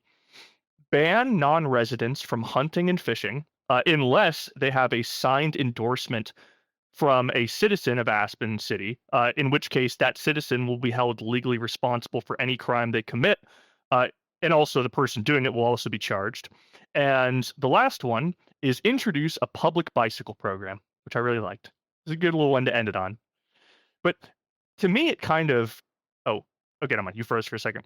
To me, that kind of illustrates his ultimate goals. Hunter S. Thompson was an environmentalist, and I don't think it was for the pretty moral reasons that a lot of people nowadays are. I think it's because he was an incredibly troubled man who only found peace in nature away from people. And I think that's why he moved to Aspen with his wife and son. And by the way, this is where he'll live, in that house, until his eventual death in 2003, which is very tragic. I don't know how much we'll go into that. But he ends up elaborating. He ends up saying during an interview, he says, I plan to expand the scope of the sheriff's office to encompass the prevention and elimination of the causes of crime, as well as merely dealing with the effects of it after the fact. I intend to have a competent undersheriff to handle the job of sheriff as it has been conventionally regarded. I have an identifiable communication with the kids that no ordinary law enforcement officer would ever have. As mentioned before, the younger generation regards policy as the enemy. I would use this line of communication to be a sociologist type ombudsman. I envision setting up a self-policing committee among the young people so that the word is put out that no heroin or speed or burglaries, etc., are to be allowed among the head community. The head community being the hippies. Any heroin or speed dealer will be advised by this community that they must quit or get out of town. The same will apply to any thieves. This type of communication will close the generation gap and cause the young people to think of law enforcement as their friend. And it's interesting because what he's talking about is policing as a community. I mean, it's pretty much the same now. Let's be honest. Police officers fucking suck. They are terrified. They are angry. They are armed. And that's why they fucking shoot people all the time. When there are, not all the time, well, but not every time, but oftentimes there could have been other solutions. We were talking about racial injustice. We were talking about riots and shit. And one of the things that motivated those riots was completely inappropriate levels of force and violence being used against African Americans. And I think a part of that is because, like I said, much like now, there is a very antagonistic relationship between law enforcement and the citizens. And it makes not everybody, but a lot of us very uneasy, uncomfortable, and discontent with how that office is structured. And that's what's so radical at Hunter S. Thompson. And like I said, this entire exercise to him is an experiment, and one that he hopes that people will see and elaborate on in the future in a more national level. All right, we are back from our second break. Will had to squeeze the lemon for 15 minutes because he has prostate issues, but I believe he has something to present to the class. Yeah, the lemon that Ginsburg squeezed back in '65. So I alluded earlier to this poem, or this public manifesto written by Allen Ginsberg. And so Ginsburg was a mutual friend of Sonny Barger, who was head of the Hells Angels, Hunter S. Thompson, Ken Kesey, who had the Merry Pranksters and the acid tests. And so they were all part of one little like subcultural unit.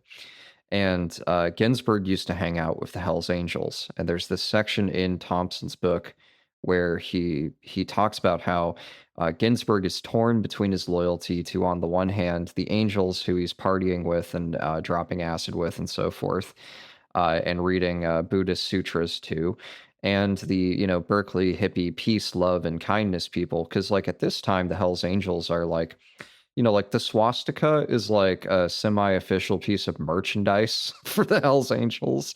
That's they're not friendly towards the anti-war people or to black people. So this is quite an olive branch that Ginsburg is extending in his psychedelic majesty. But here's just some paragraphs. I just wanted to read this. During the weeks preceding the second march on the Oakland Army Terminal, Allen Ginsberg spent much of his time trying to persuade Barger and his people not to attack the marchers. On the Wednesday before the march, Ginsberg, Kesey, Neil Cassidy, some of Kesey's pranksters, and a group of angels met at Barger's house in Oakland. A lot of LSD was taken. Foolish political discussion was resolved by phonograph voices of Joan Baez and Bob Dylan, all concluding with the whole group chanting the text of the Prajnapara Mitra Sutra, the Buddhist highest perfect wisdom sermon. The outlaws had never met anyone quite like Ginsberg. They considered him otherworldly. That goddamn Ginsberg is going to fuck us all up, said Terry. For a guy that ain't straight at all, he's about the straightest son of a bitch I've ever seen. Man, you should have been there when he told Sonny he loved him. Sonny didn't know what the hell to say. The Angels never really understood what Ginsberg meant, but his unnerving frankness and the fact that Kesey liked him gave them second thoughts about attacking a march that he obviously considered a right thing.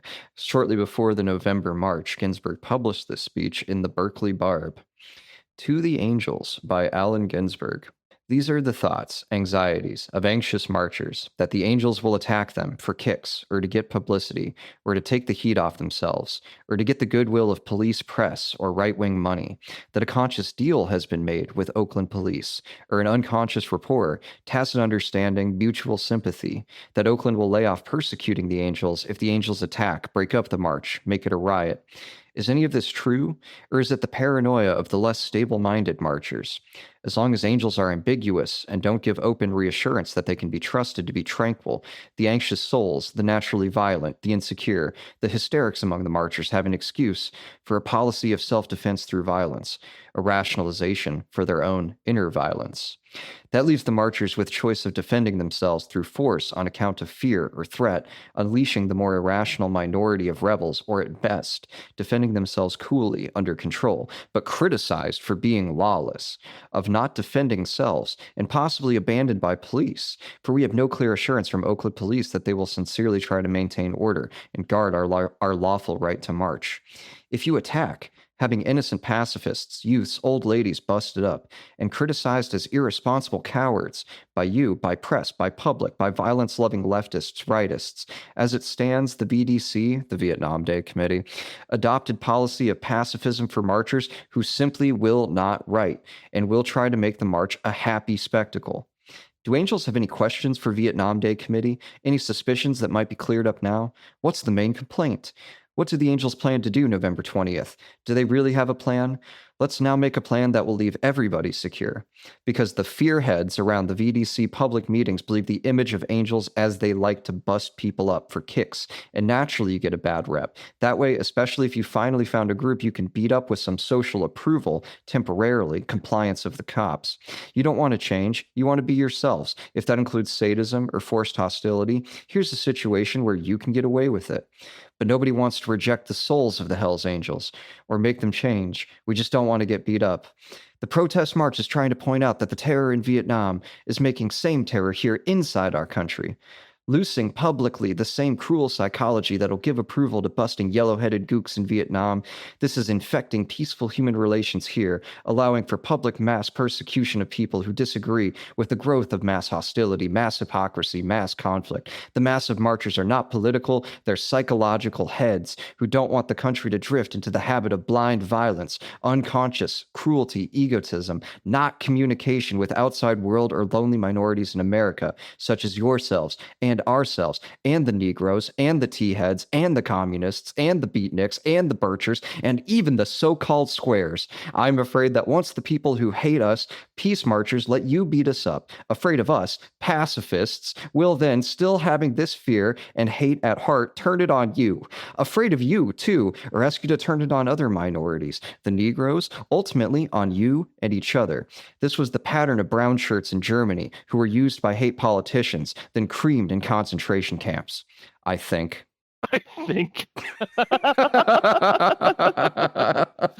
It's that's not the end of it, by the way, but that's I think you got the flavor. Yes. Well, I mean, a lot of the time the violence was just for kicks or money, but it's interesting. One of the inciting events, you mentioned Terry early on, or I suppose he mentions Terry early on.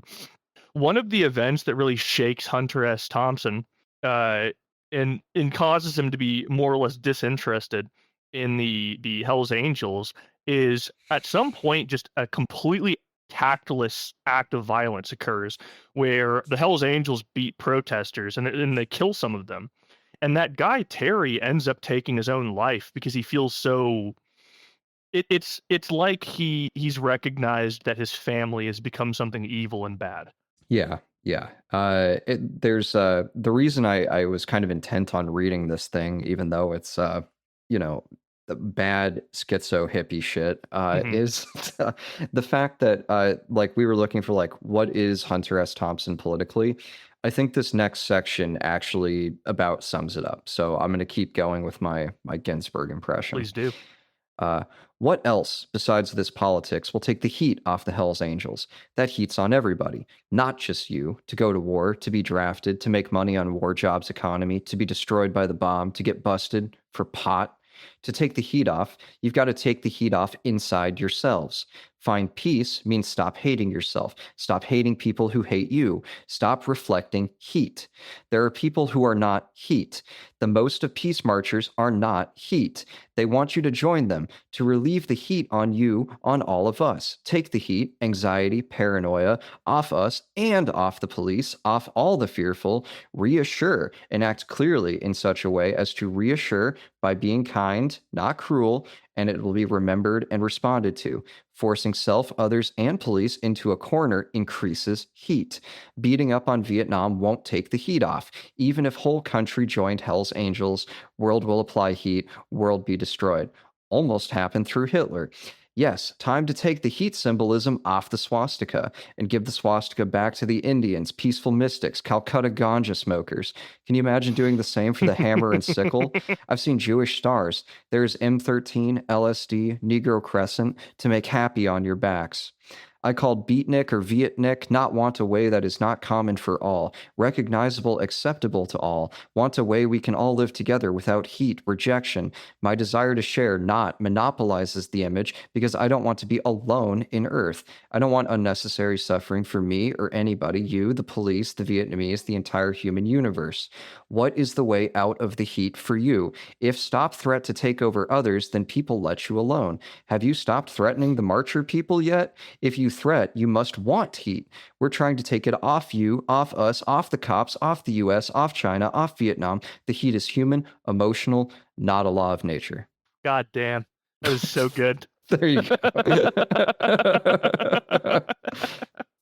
By the way, you cannot find this poem online because it is the only place it's printed is in Hell's Angels. Thompson puts the entire text of this whole fucking poem in there. So that's another kind of clue that I think this is how Thompson is at kind of the political genetic level. You know, I think everything comes out of that. Yeah. Well, I think he hates the divisiveness and the people that divide us, which are the rich and powerful wasps. But you'd never believe it's the ultra minority that runs the whole fucking country of the wealthy. Yeah, that's insane. Yeah. Nah, it's the American. You know, I'm not going to say that because I was about to say something pretentious and fucking annoying.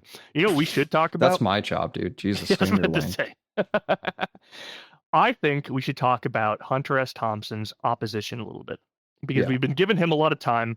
We haven't given time to the biggest fucking cunt in the universe, Carol Whitmore, or Whitmire. By the way, that's not appropriate for me to say. Carol Whitmire is a dude, so he is a cunt. So I'm not just calling women cunts out here. Thanks for clearing that up. Yeah, I had to say it. Just because Carol's a girl's name, which I wish he was still alive so I could say that to his face. But so the guy that well, it's actually funny. So there were multiple candidates, 3 primary ones, but I'll stick it down to Hunter S. Thompson and Carol Whitmire because they're the most obviously relevant ones. Carol Whitmire represented everything that Hunter S. Thompson hated, and also that I kind of hate now that I've been radicalized by Freak Pepper.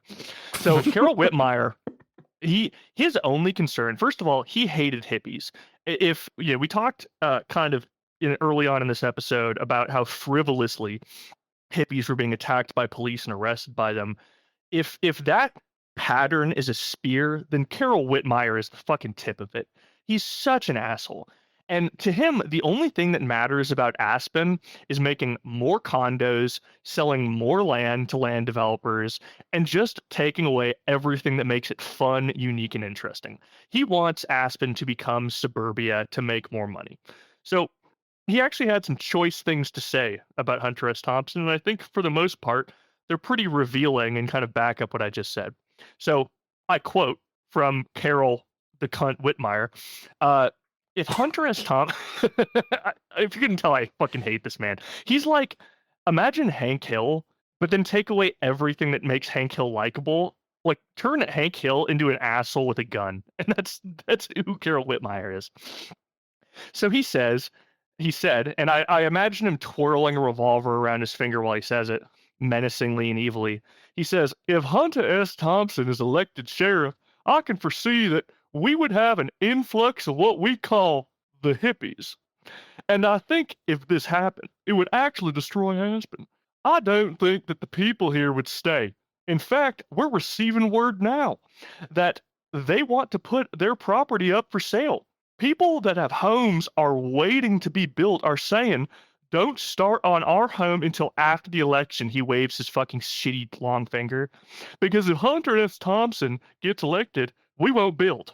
Yeah, well, maybe they shouldn't build because they're fucking squares, Carol Whitmire. I'm gonna dub in that scene from Fear and Loathing where he's at the cop convention and the drug psychiatrist is reading out.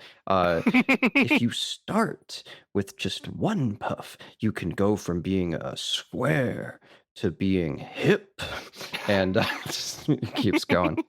So eventually, naturally, they have to have a debate. Carol Whitmire and Hunter S. Thompson, as well as a third candidate who shows up drunk and drops out almost immediately when Eve Homemeyer, the mayor, insists that he does to help Carol Whitmire.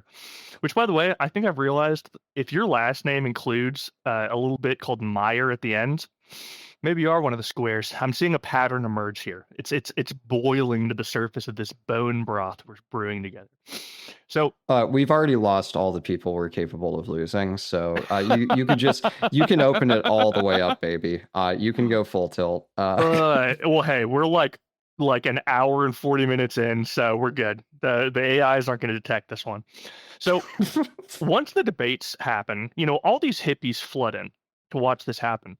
And as I stated earlier, they anticipated that Hunter S. Thompson was going to be basically the way Johnny Depp depicts him in Fear and Loathing in Las Vegas.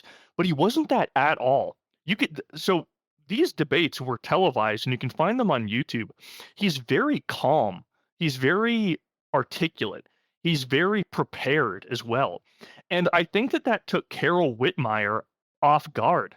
Because, I think, once again, to Carol Whitmire, Hunter S. Thompson's a caricature and an idiot. So he probably thought to himself, we have this in the bag. We're good. I'm going to go here. He's going to show up drunk or high or any number of things, and I'm just going to wipe the floor with him and prove categorically that I am what this city needs, as opposed to this maniac. And he was sorely disappointed. In fact, I don't think it would be a stretch to say that Carol Whitmire actually kind of made an ass of himself. So for starters, Carol Whitmire talked about the hippies and the long-haireds, the freaks, the people that he'd arrest. Before going into this debate, Hunter S. Thompson shaves his head bald just for the sake of one joke. Just for the sake of being able to make one pun where he looks over and when he refers to Carol Whitmire, he's like, my long-haired friend over here, which, by the way, he just has like, a normal military cut, but like which was pretty fun. But you also get to see Thompson bald, with like, some leather and some like black sunglasses and shit. And he does look like Frankenstein's fucking monster in some of these pictures. He looks fucking terrifying. But then you see like, footage of him like from just like a slightly different angle. And he just looks like a completely normal guy with a shaved head. Yeah, exactly. Yeah, he has a leather jacket on with a little sheriff badge on it. But one of the main points, other than highlighting all the policies that we've already talked about, one of the main points that Hunter S. Thompson really lunges into is the idea that the police shouldn't, or at least the deputies shouldn't be armed, because that kind of contributes to this antagonistic relationship between the police and the community, which is not productive. It causes over-policing, it causes violence, and it causes malcontent amongst the residents of Aspen City. And, as he's talking about this, Carol Whitmire tells him, he says, in the past 9 years, I've only pulled my gun out one time. And he's trying to like back himself up, as in like, no, I've got restraint. And Hunter S. Thompson looks over at him and he's like, well, then maybe you don't need the gun that bad.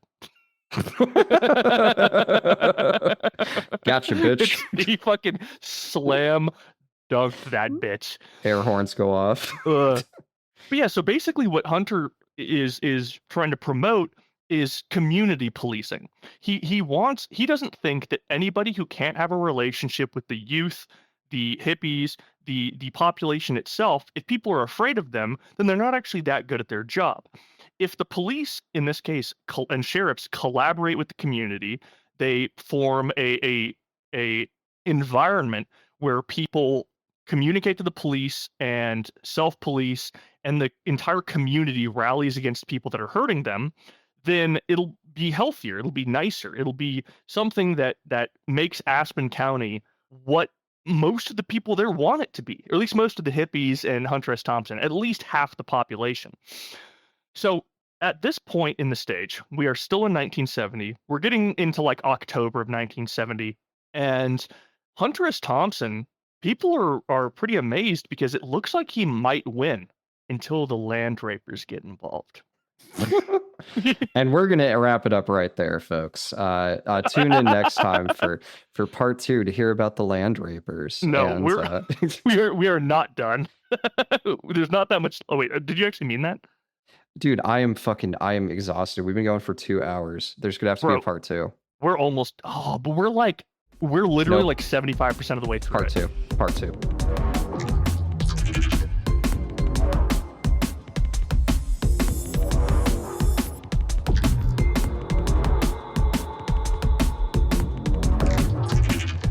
I have literally in front of me pages of Thompson sections that I want to read. So a large part of this will be you duct taping yourself to that chair and covering your mouth and stopping yourself from screaming with hysterical laughter as I read all these different sections of all these different Thompson books that I've read. Guys, Richard has procrastinated so long on recording this with me that I've had time to read an additional like 300 pages or so of like fucking various Thompson books, like his short story, Screwjack. I also read, oh, what the fuck is it called? The one about George H.W. Bush and Bill Clinton. Oh, it's called Better Than Sex. Volume 4 of the Gonzo Papers. Confessions of a Politics Junkie. Anyway, Richard is sitting here in my basement, half naked. Yep. Yeah, really. Yep. Yeah. I mean, I was about to say, not completely naked. I'm wearing the sack you gave me, like Dobby the house elf. Is it still itchy? It hurts so bad. I'm in constant agony. Well, remember what'll happen to you if you everything ever take from that the off. waist down is red.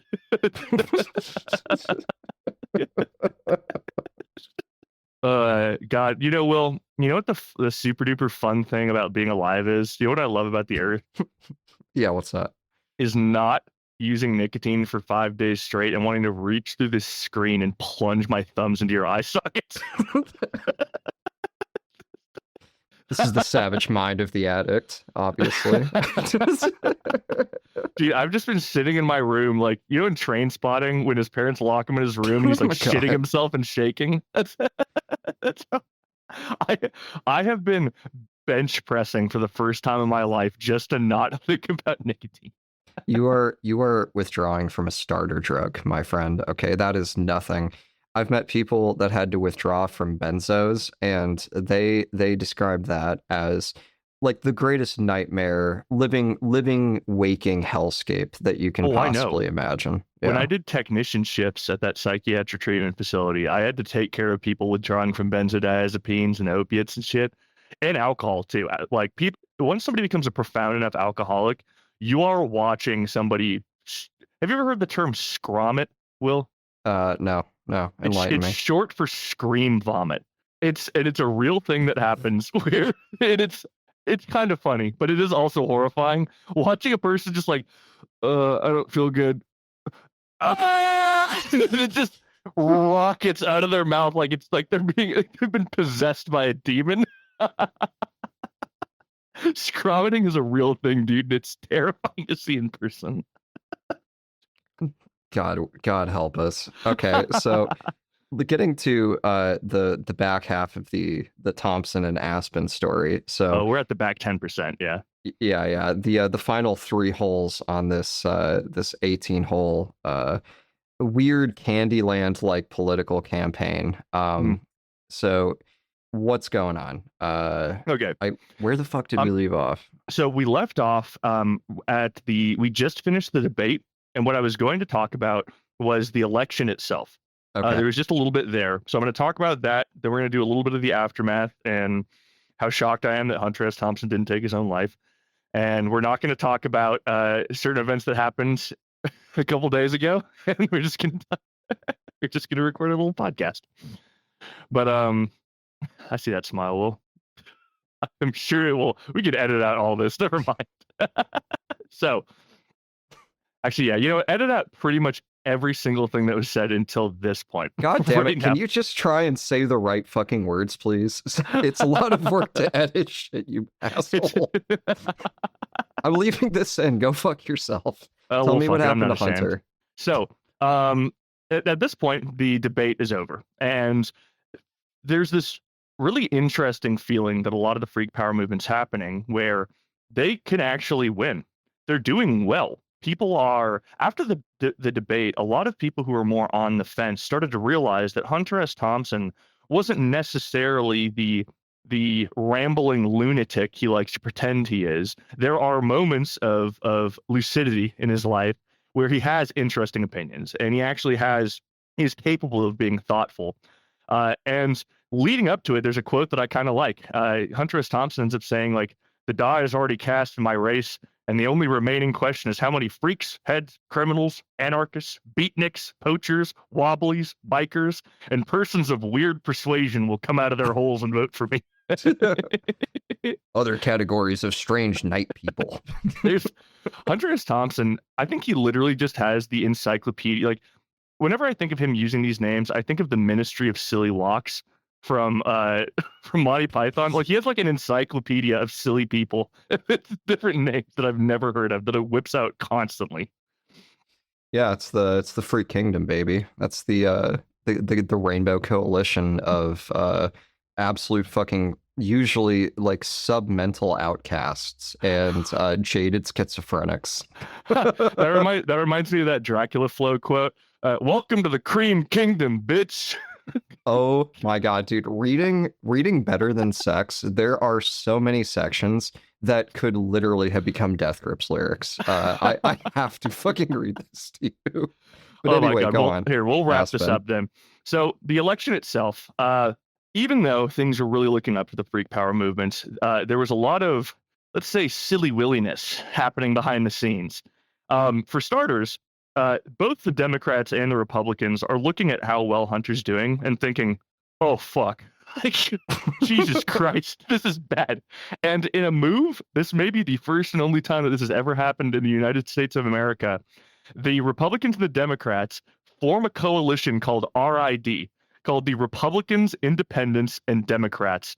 And they both parties, because there was more than one Democrat and Republican running on either side, they both agree to demand that all but one of their candidates leave the race. So, for example, for the Republicans, they have Carol Whitmire. And I don't really remember who the guy for the Democrats was. He wasn't much of a character in the story. But everybody else, because they don't want to split the vote, they're like, we cannot let this fucking madman get anywhere near a gun, let alone the sheriff's office. And yes, us dinner club members, whatever our disagreements, we can at least come together on the idea of fuck that guy. Yeah. Yeah. And so they do. And the mayor's office ends up, it's funny, I don't remember the guy's name, but one of the members of the mayor's office totally illegally and slanderously releases images of Hunter S. Thompson in an SS uniform. It's an illustration, I should point that out, that he had commissioned, where Hunter S. Thompson's in an SS uniform, and he's got his hands up all sinister-like, and he's got strings, and all the freaks and hippies are his puppets, and he's navigating them, which is ironic because, like, I don't know, it kind of goes back to just, if you hate somebody, call him a Nazi, because I don't understand the correlation there at all with any of his views. I mean, there's a fair amount of like American political illiteracy, and quite a lot of Americans don't really know anything about the Nazis. So you could get away with comparisons like that, I suppose. But yeah, well, unlike you, Will's an expert on the Nazis. He's actually wearing an SS uniform right now. I don't know why he showed up like that. Did I ever tell you? And this is not a joke, that I finished a 700-page biography of Joseph Goebbels. It was the one by Peter Longerich, and it was one of the most miserable fucking things I have ever done.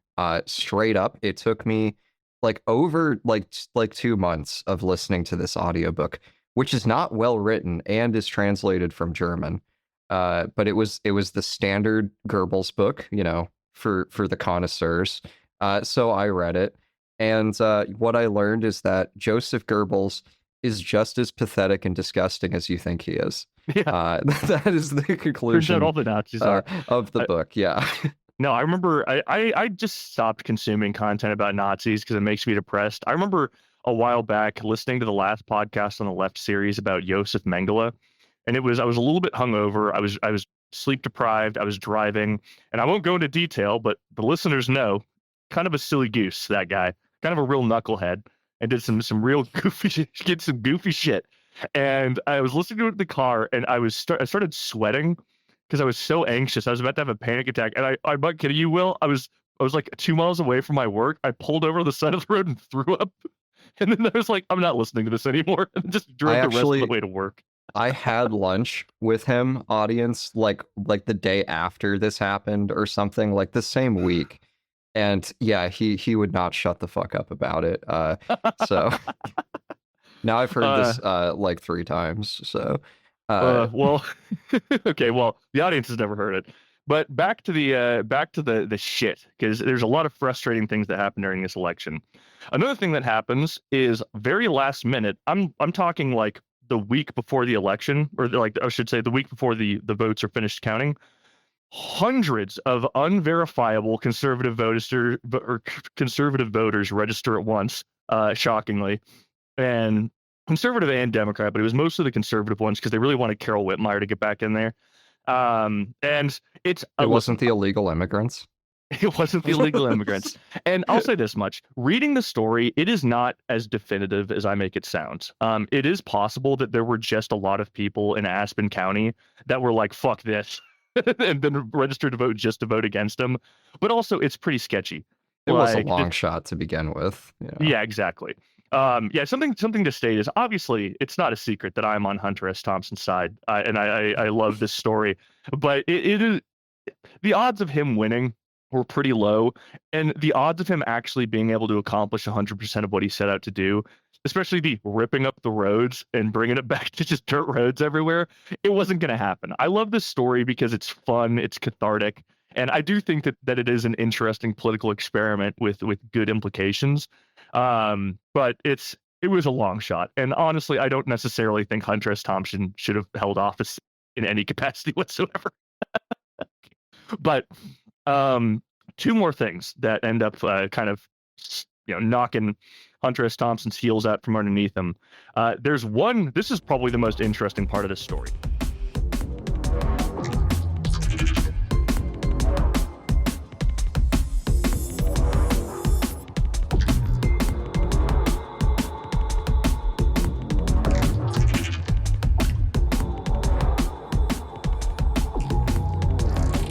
Here's a really interesting one. So at some point during the campaign, a man by the name of James Bromley joins the Freak Power movement. And nobody really likes him. He gives off Fed vibes. He gives off undercover cop vibes.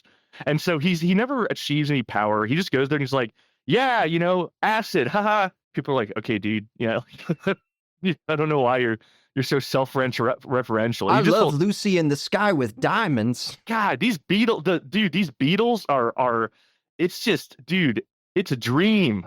Dude, it's a real hit trip. You know what I'm saying? And people are like, fuck off. Were you homeschooled? What the fuck are you talking about? So James Bromley joins them.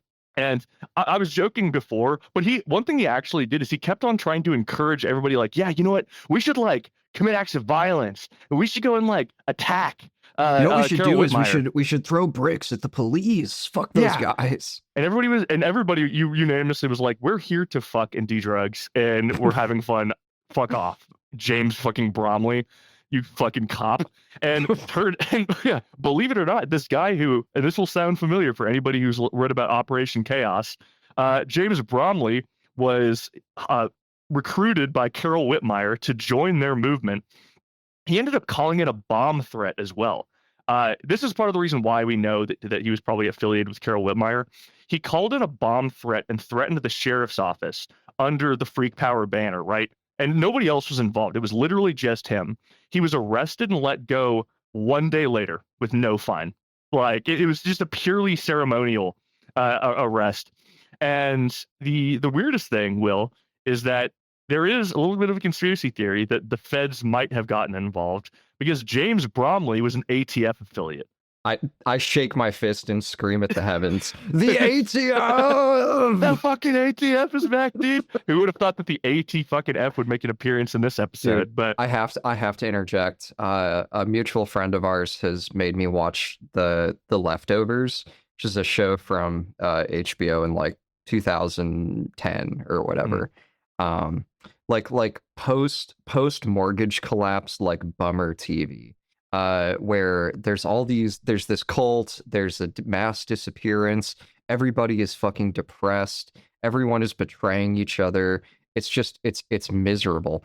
And this is a minor spoiler, but the show is 10 years old, so who cares? Yeah, I don't care. But this cult that has just been savagely annoying this town for 5 years.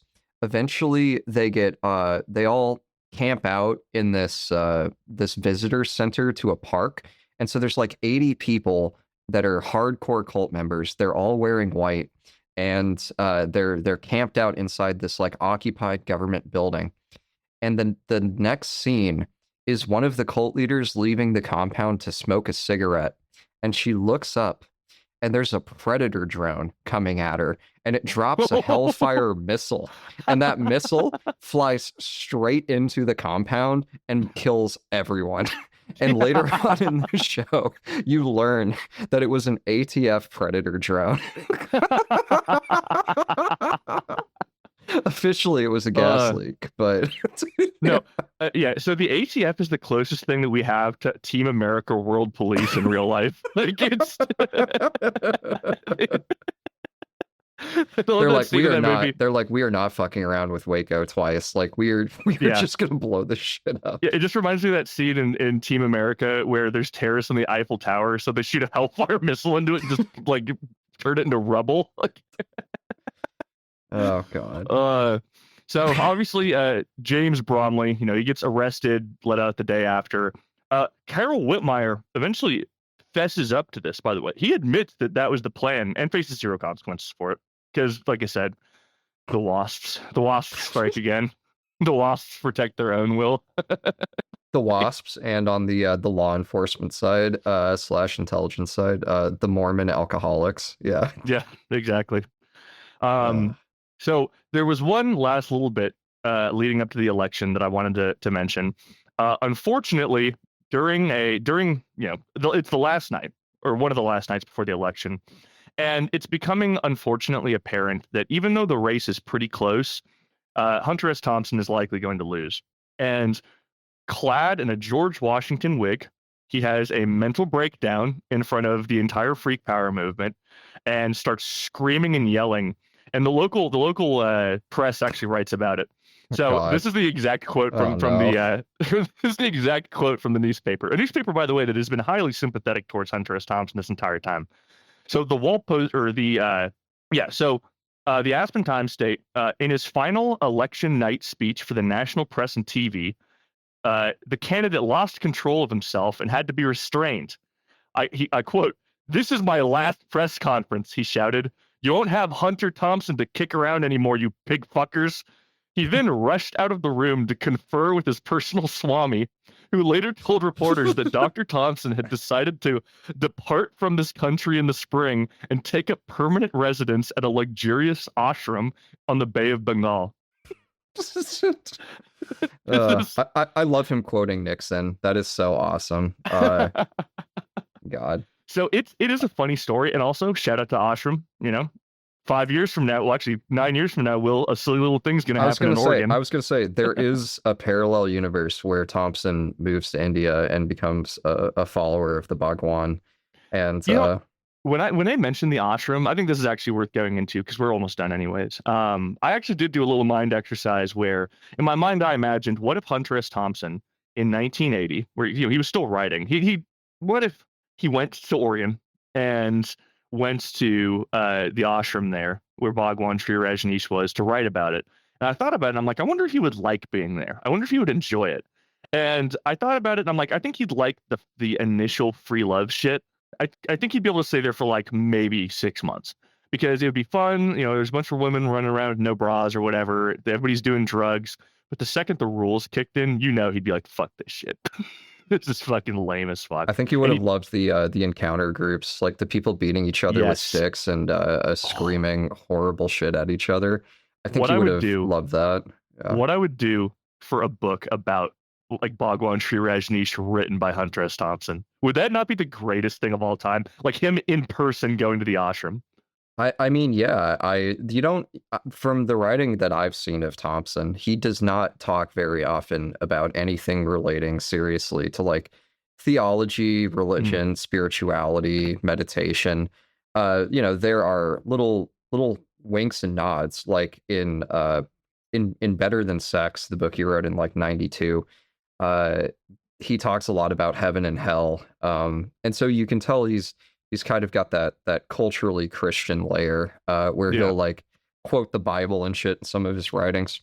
But otherwise, I don't know what Thompson's religious beliefs look like. I think and this is pure speculation, it would probably be either, like you said, lukewarm Christian, where it's just cultural, he doesn't really think about it much, or agnostic, because I think at the end of the day, he just doesn't find it very interesting. Like, so he probably didn't put a whole lot of thought into it. Yeah, I was talking was talking to my buddy about the belief systems of various religions, and I was like, well, one important thing to keep in mind is that within every religion, there's a very large group of atheists. Meaning that, within any religion, there's people that identify as Christian or Jewish or whatever, and they don't believe in God. Absolutely not. Yeah. But on the form, absolutely, they go to church. Yes, they read the sacred book. Yes. Yeah. But yeah. I only have 2 Jewish friends, and both of them are atheists. Yeah, I think that I think that Thompson would be, as Zizek likes to say, a Christian atheist, like someone that still uses all of the metaphors from Christianity, like salvation and hell and sin and Lord and Savior and Creator and all of that, but without any implied actual belief towards those things. Yeah. So election day comes, and there are more than just Carol Whitmire and Hunter S. Thompson, but unfortunately, Carol Whitmire wins, and Hunter S. Thompson makes it in second. Carol Whitmire ends up getting 1,533 votes, and Thompson ends up getting 1,065 votes. So all things considered, it was not that far off. But like I said, it was kind of a pipe dream at best from the get-go, and he flew too close to the sun. I'm spreading my wings out, and it's God. I'm also zooming out so Will can see more of my... He just kicked his chair back, and I got to see more of his just flabby and shocking, disgusting, hairy white chest. And then he goes all fucking... He spreads his arms. Oh, yep. God. Oh, wow. Because much like Icarus, both Hunter S. Thompson and I flew too close to the sun. I'm rubbing my eyes, dude. Oh. You'll never get that image out. I'm inside you for the rest of your life now. You fucking animal. Can you please just finish the story? I'm a freak, Will. I'm a bottom feeder. I'll finish the story. Okay, so Hunter S. Thompson loses. And like I said, he's already had his mental breakdown. He's very off mentally now. And he kind of offhandedly says, I think I unfortunately proved what I set out to prove, which was more of a political point than a local election, that the American dream is really fucked. And we made a mistake in thinking that the town was ready for an honest political campaign. Like, it's, he sees this as an abject failure. He sees this as something that is just emotionally devastating. But the nice thing is, audience, you might be asking yourself, well, Richard, if that's the fucking ending, then why even tell this story outside of just a couple good laughs? And the reason why is because it didn't mean nothing. It actually did have a pretty big effect, because Carol Whitmire will only go on to be Sheriff of Aspen at this point for 6 more years until 1976. And who would have thought during this time, during this entire campaign, Hunter S. Thompson had an undersheriff by the name of Dick Kynast, which is a horrible name. But so Dick Kynast was going to serve as his undersheriff. And the reason I didn't talk about him is because he wasn't really that relevant until this point. But he ends up winning in 1976. And he runs on a freak power campaign. And he actually refers to his deputies as the deputies of love. And he is much more moderate and much more practical than Hunter S. Thompson, but he does focus on pushing back on the land rapers, so to speak, a little bit. He makes policing more community focused, and he does increase the amount of bike lanes, and he makes Aspen more accessible for the people that live there. And then after Dick Kynast, Bob Broadest, a former freak, serves as sheriff from, get this, 1986 to 2011. Like, the freak power, the thing about Hunter S. Thompson, and I hope he never talks about this again, but I hope that he is able to look back at Aspen and recognize that he actually did change their politics. But as we'll tell in the next episode, when we talk about Fear and Loathing in Las Vegas, amongst other things, this destroyed his mind, and he will continue to destroy it even more. But like I said, eventually in 2018, the Freak Power exhibit came out, and it talks about this history, and also the book that I read for this, Freak Power, gets released. And so this becomes a story. This becomes something, unfortunately, well after Hunter S. Thompson's death, because he passed away in 2003. But people know about this. People know that it was a big deal, and people still to this day in Aspen credit Hunter S. Thompson for starting that movement and opening the door, you know, for Aspen to be a community that focuses on itself, loves its own people, and doesn't just reach out for a quick buck for some shitty corporation to come and set off nukes underground nearby to get gas, to get shale gas out. Yeah. And, you know, at the end of the day, like I said, I'd like to think that in some strange way, Hunter S. Thompson did succeed, even if he wasn't necessarily the beginning and end. One funny detail from the book Better Than Sex is that he lists all these different synonyms for heaven, you know, and he's like the Golden Palace, you know, the Castle in the Sky, the Big Rock Candy Mountain, Fat City. And you realize that in his head, Fat City was a synonym for heaven the entire time. Yeah. And you know what? I can kind of see why. Like, reading about this, I wanted to be there so bad. It seems like I can see why people were so fervent. At some point, the day before the election, the book that I was reading to prepare for this referred to the energy as orgiastic. Like, apparently that's how, like, pumped people were to be a part of this. And I don't blame them. It was basically this months-long party with Hunter S. Thompson at the head, and it was also just a gigantic middle finger to everybody they hated. Yeah. The documentary, for the visual aspect alone, is well worth watching. Freak Power, The Ballot or the Bomb. I can't remember how I got it, which is what I say when I pirated something. But you can probably find it if you look far enough. Here's an idea. Use your local library. Put the fucking DVD on hold or whatever. I'm sure you can find that shit. Yeah, probably. And, you know, like Will said, the video documentary was amazing. But I actually would highly recommend reading Freak Power, Freak Power, Hunter S. Thompson's Campaign for Sheriff by Daniel Joseph Watkins. I read a free version of it on archive.com. And the thing that I like about it is it's like 200 pages long, right? But really, it's like 90 pages of writing. Most of it is like actual original campaign posters, pamphlets, pictures. It gives you such an awesome and vivid picture of what this time was like and how awesome it was and how much fun it would have been. Oh, God. Did you eat all this acid? That's right. Music!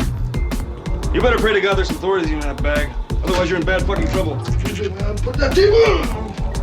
What tape? Jefferson Airplane. White Rabbit. I need a rising sound. You're doomed. I'm leaving here in 2 hours. I'm just gonna come up here and feed the mortal shit out of big saps right there in that fucking club. All right, just do me one last favor, will you? Go ahead, man. 2 hours to sleep for a month. I suspect it's gonna be a very difficult day. I'll give you all the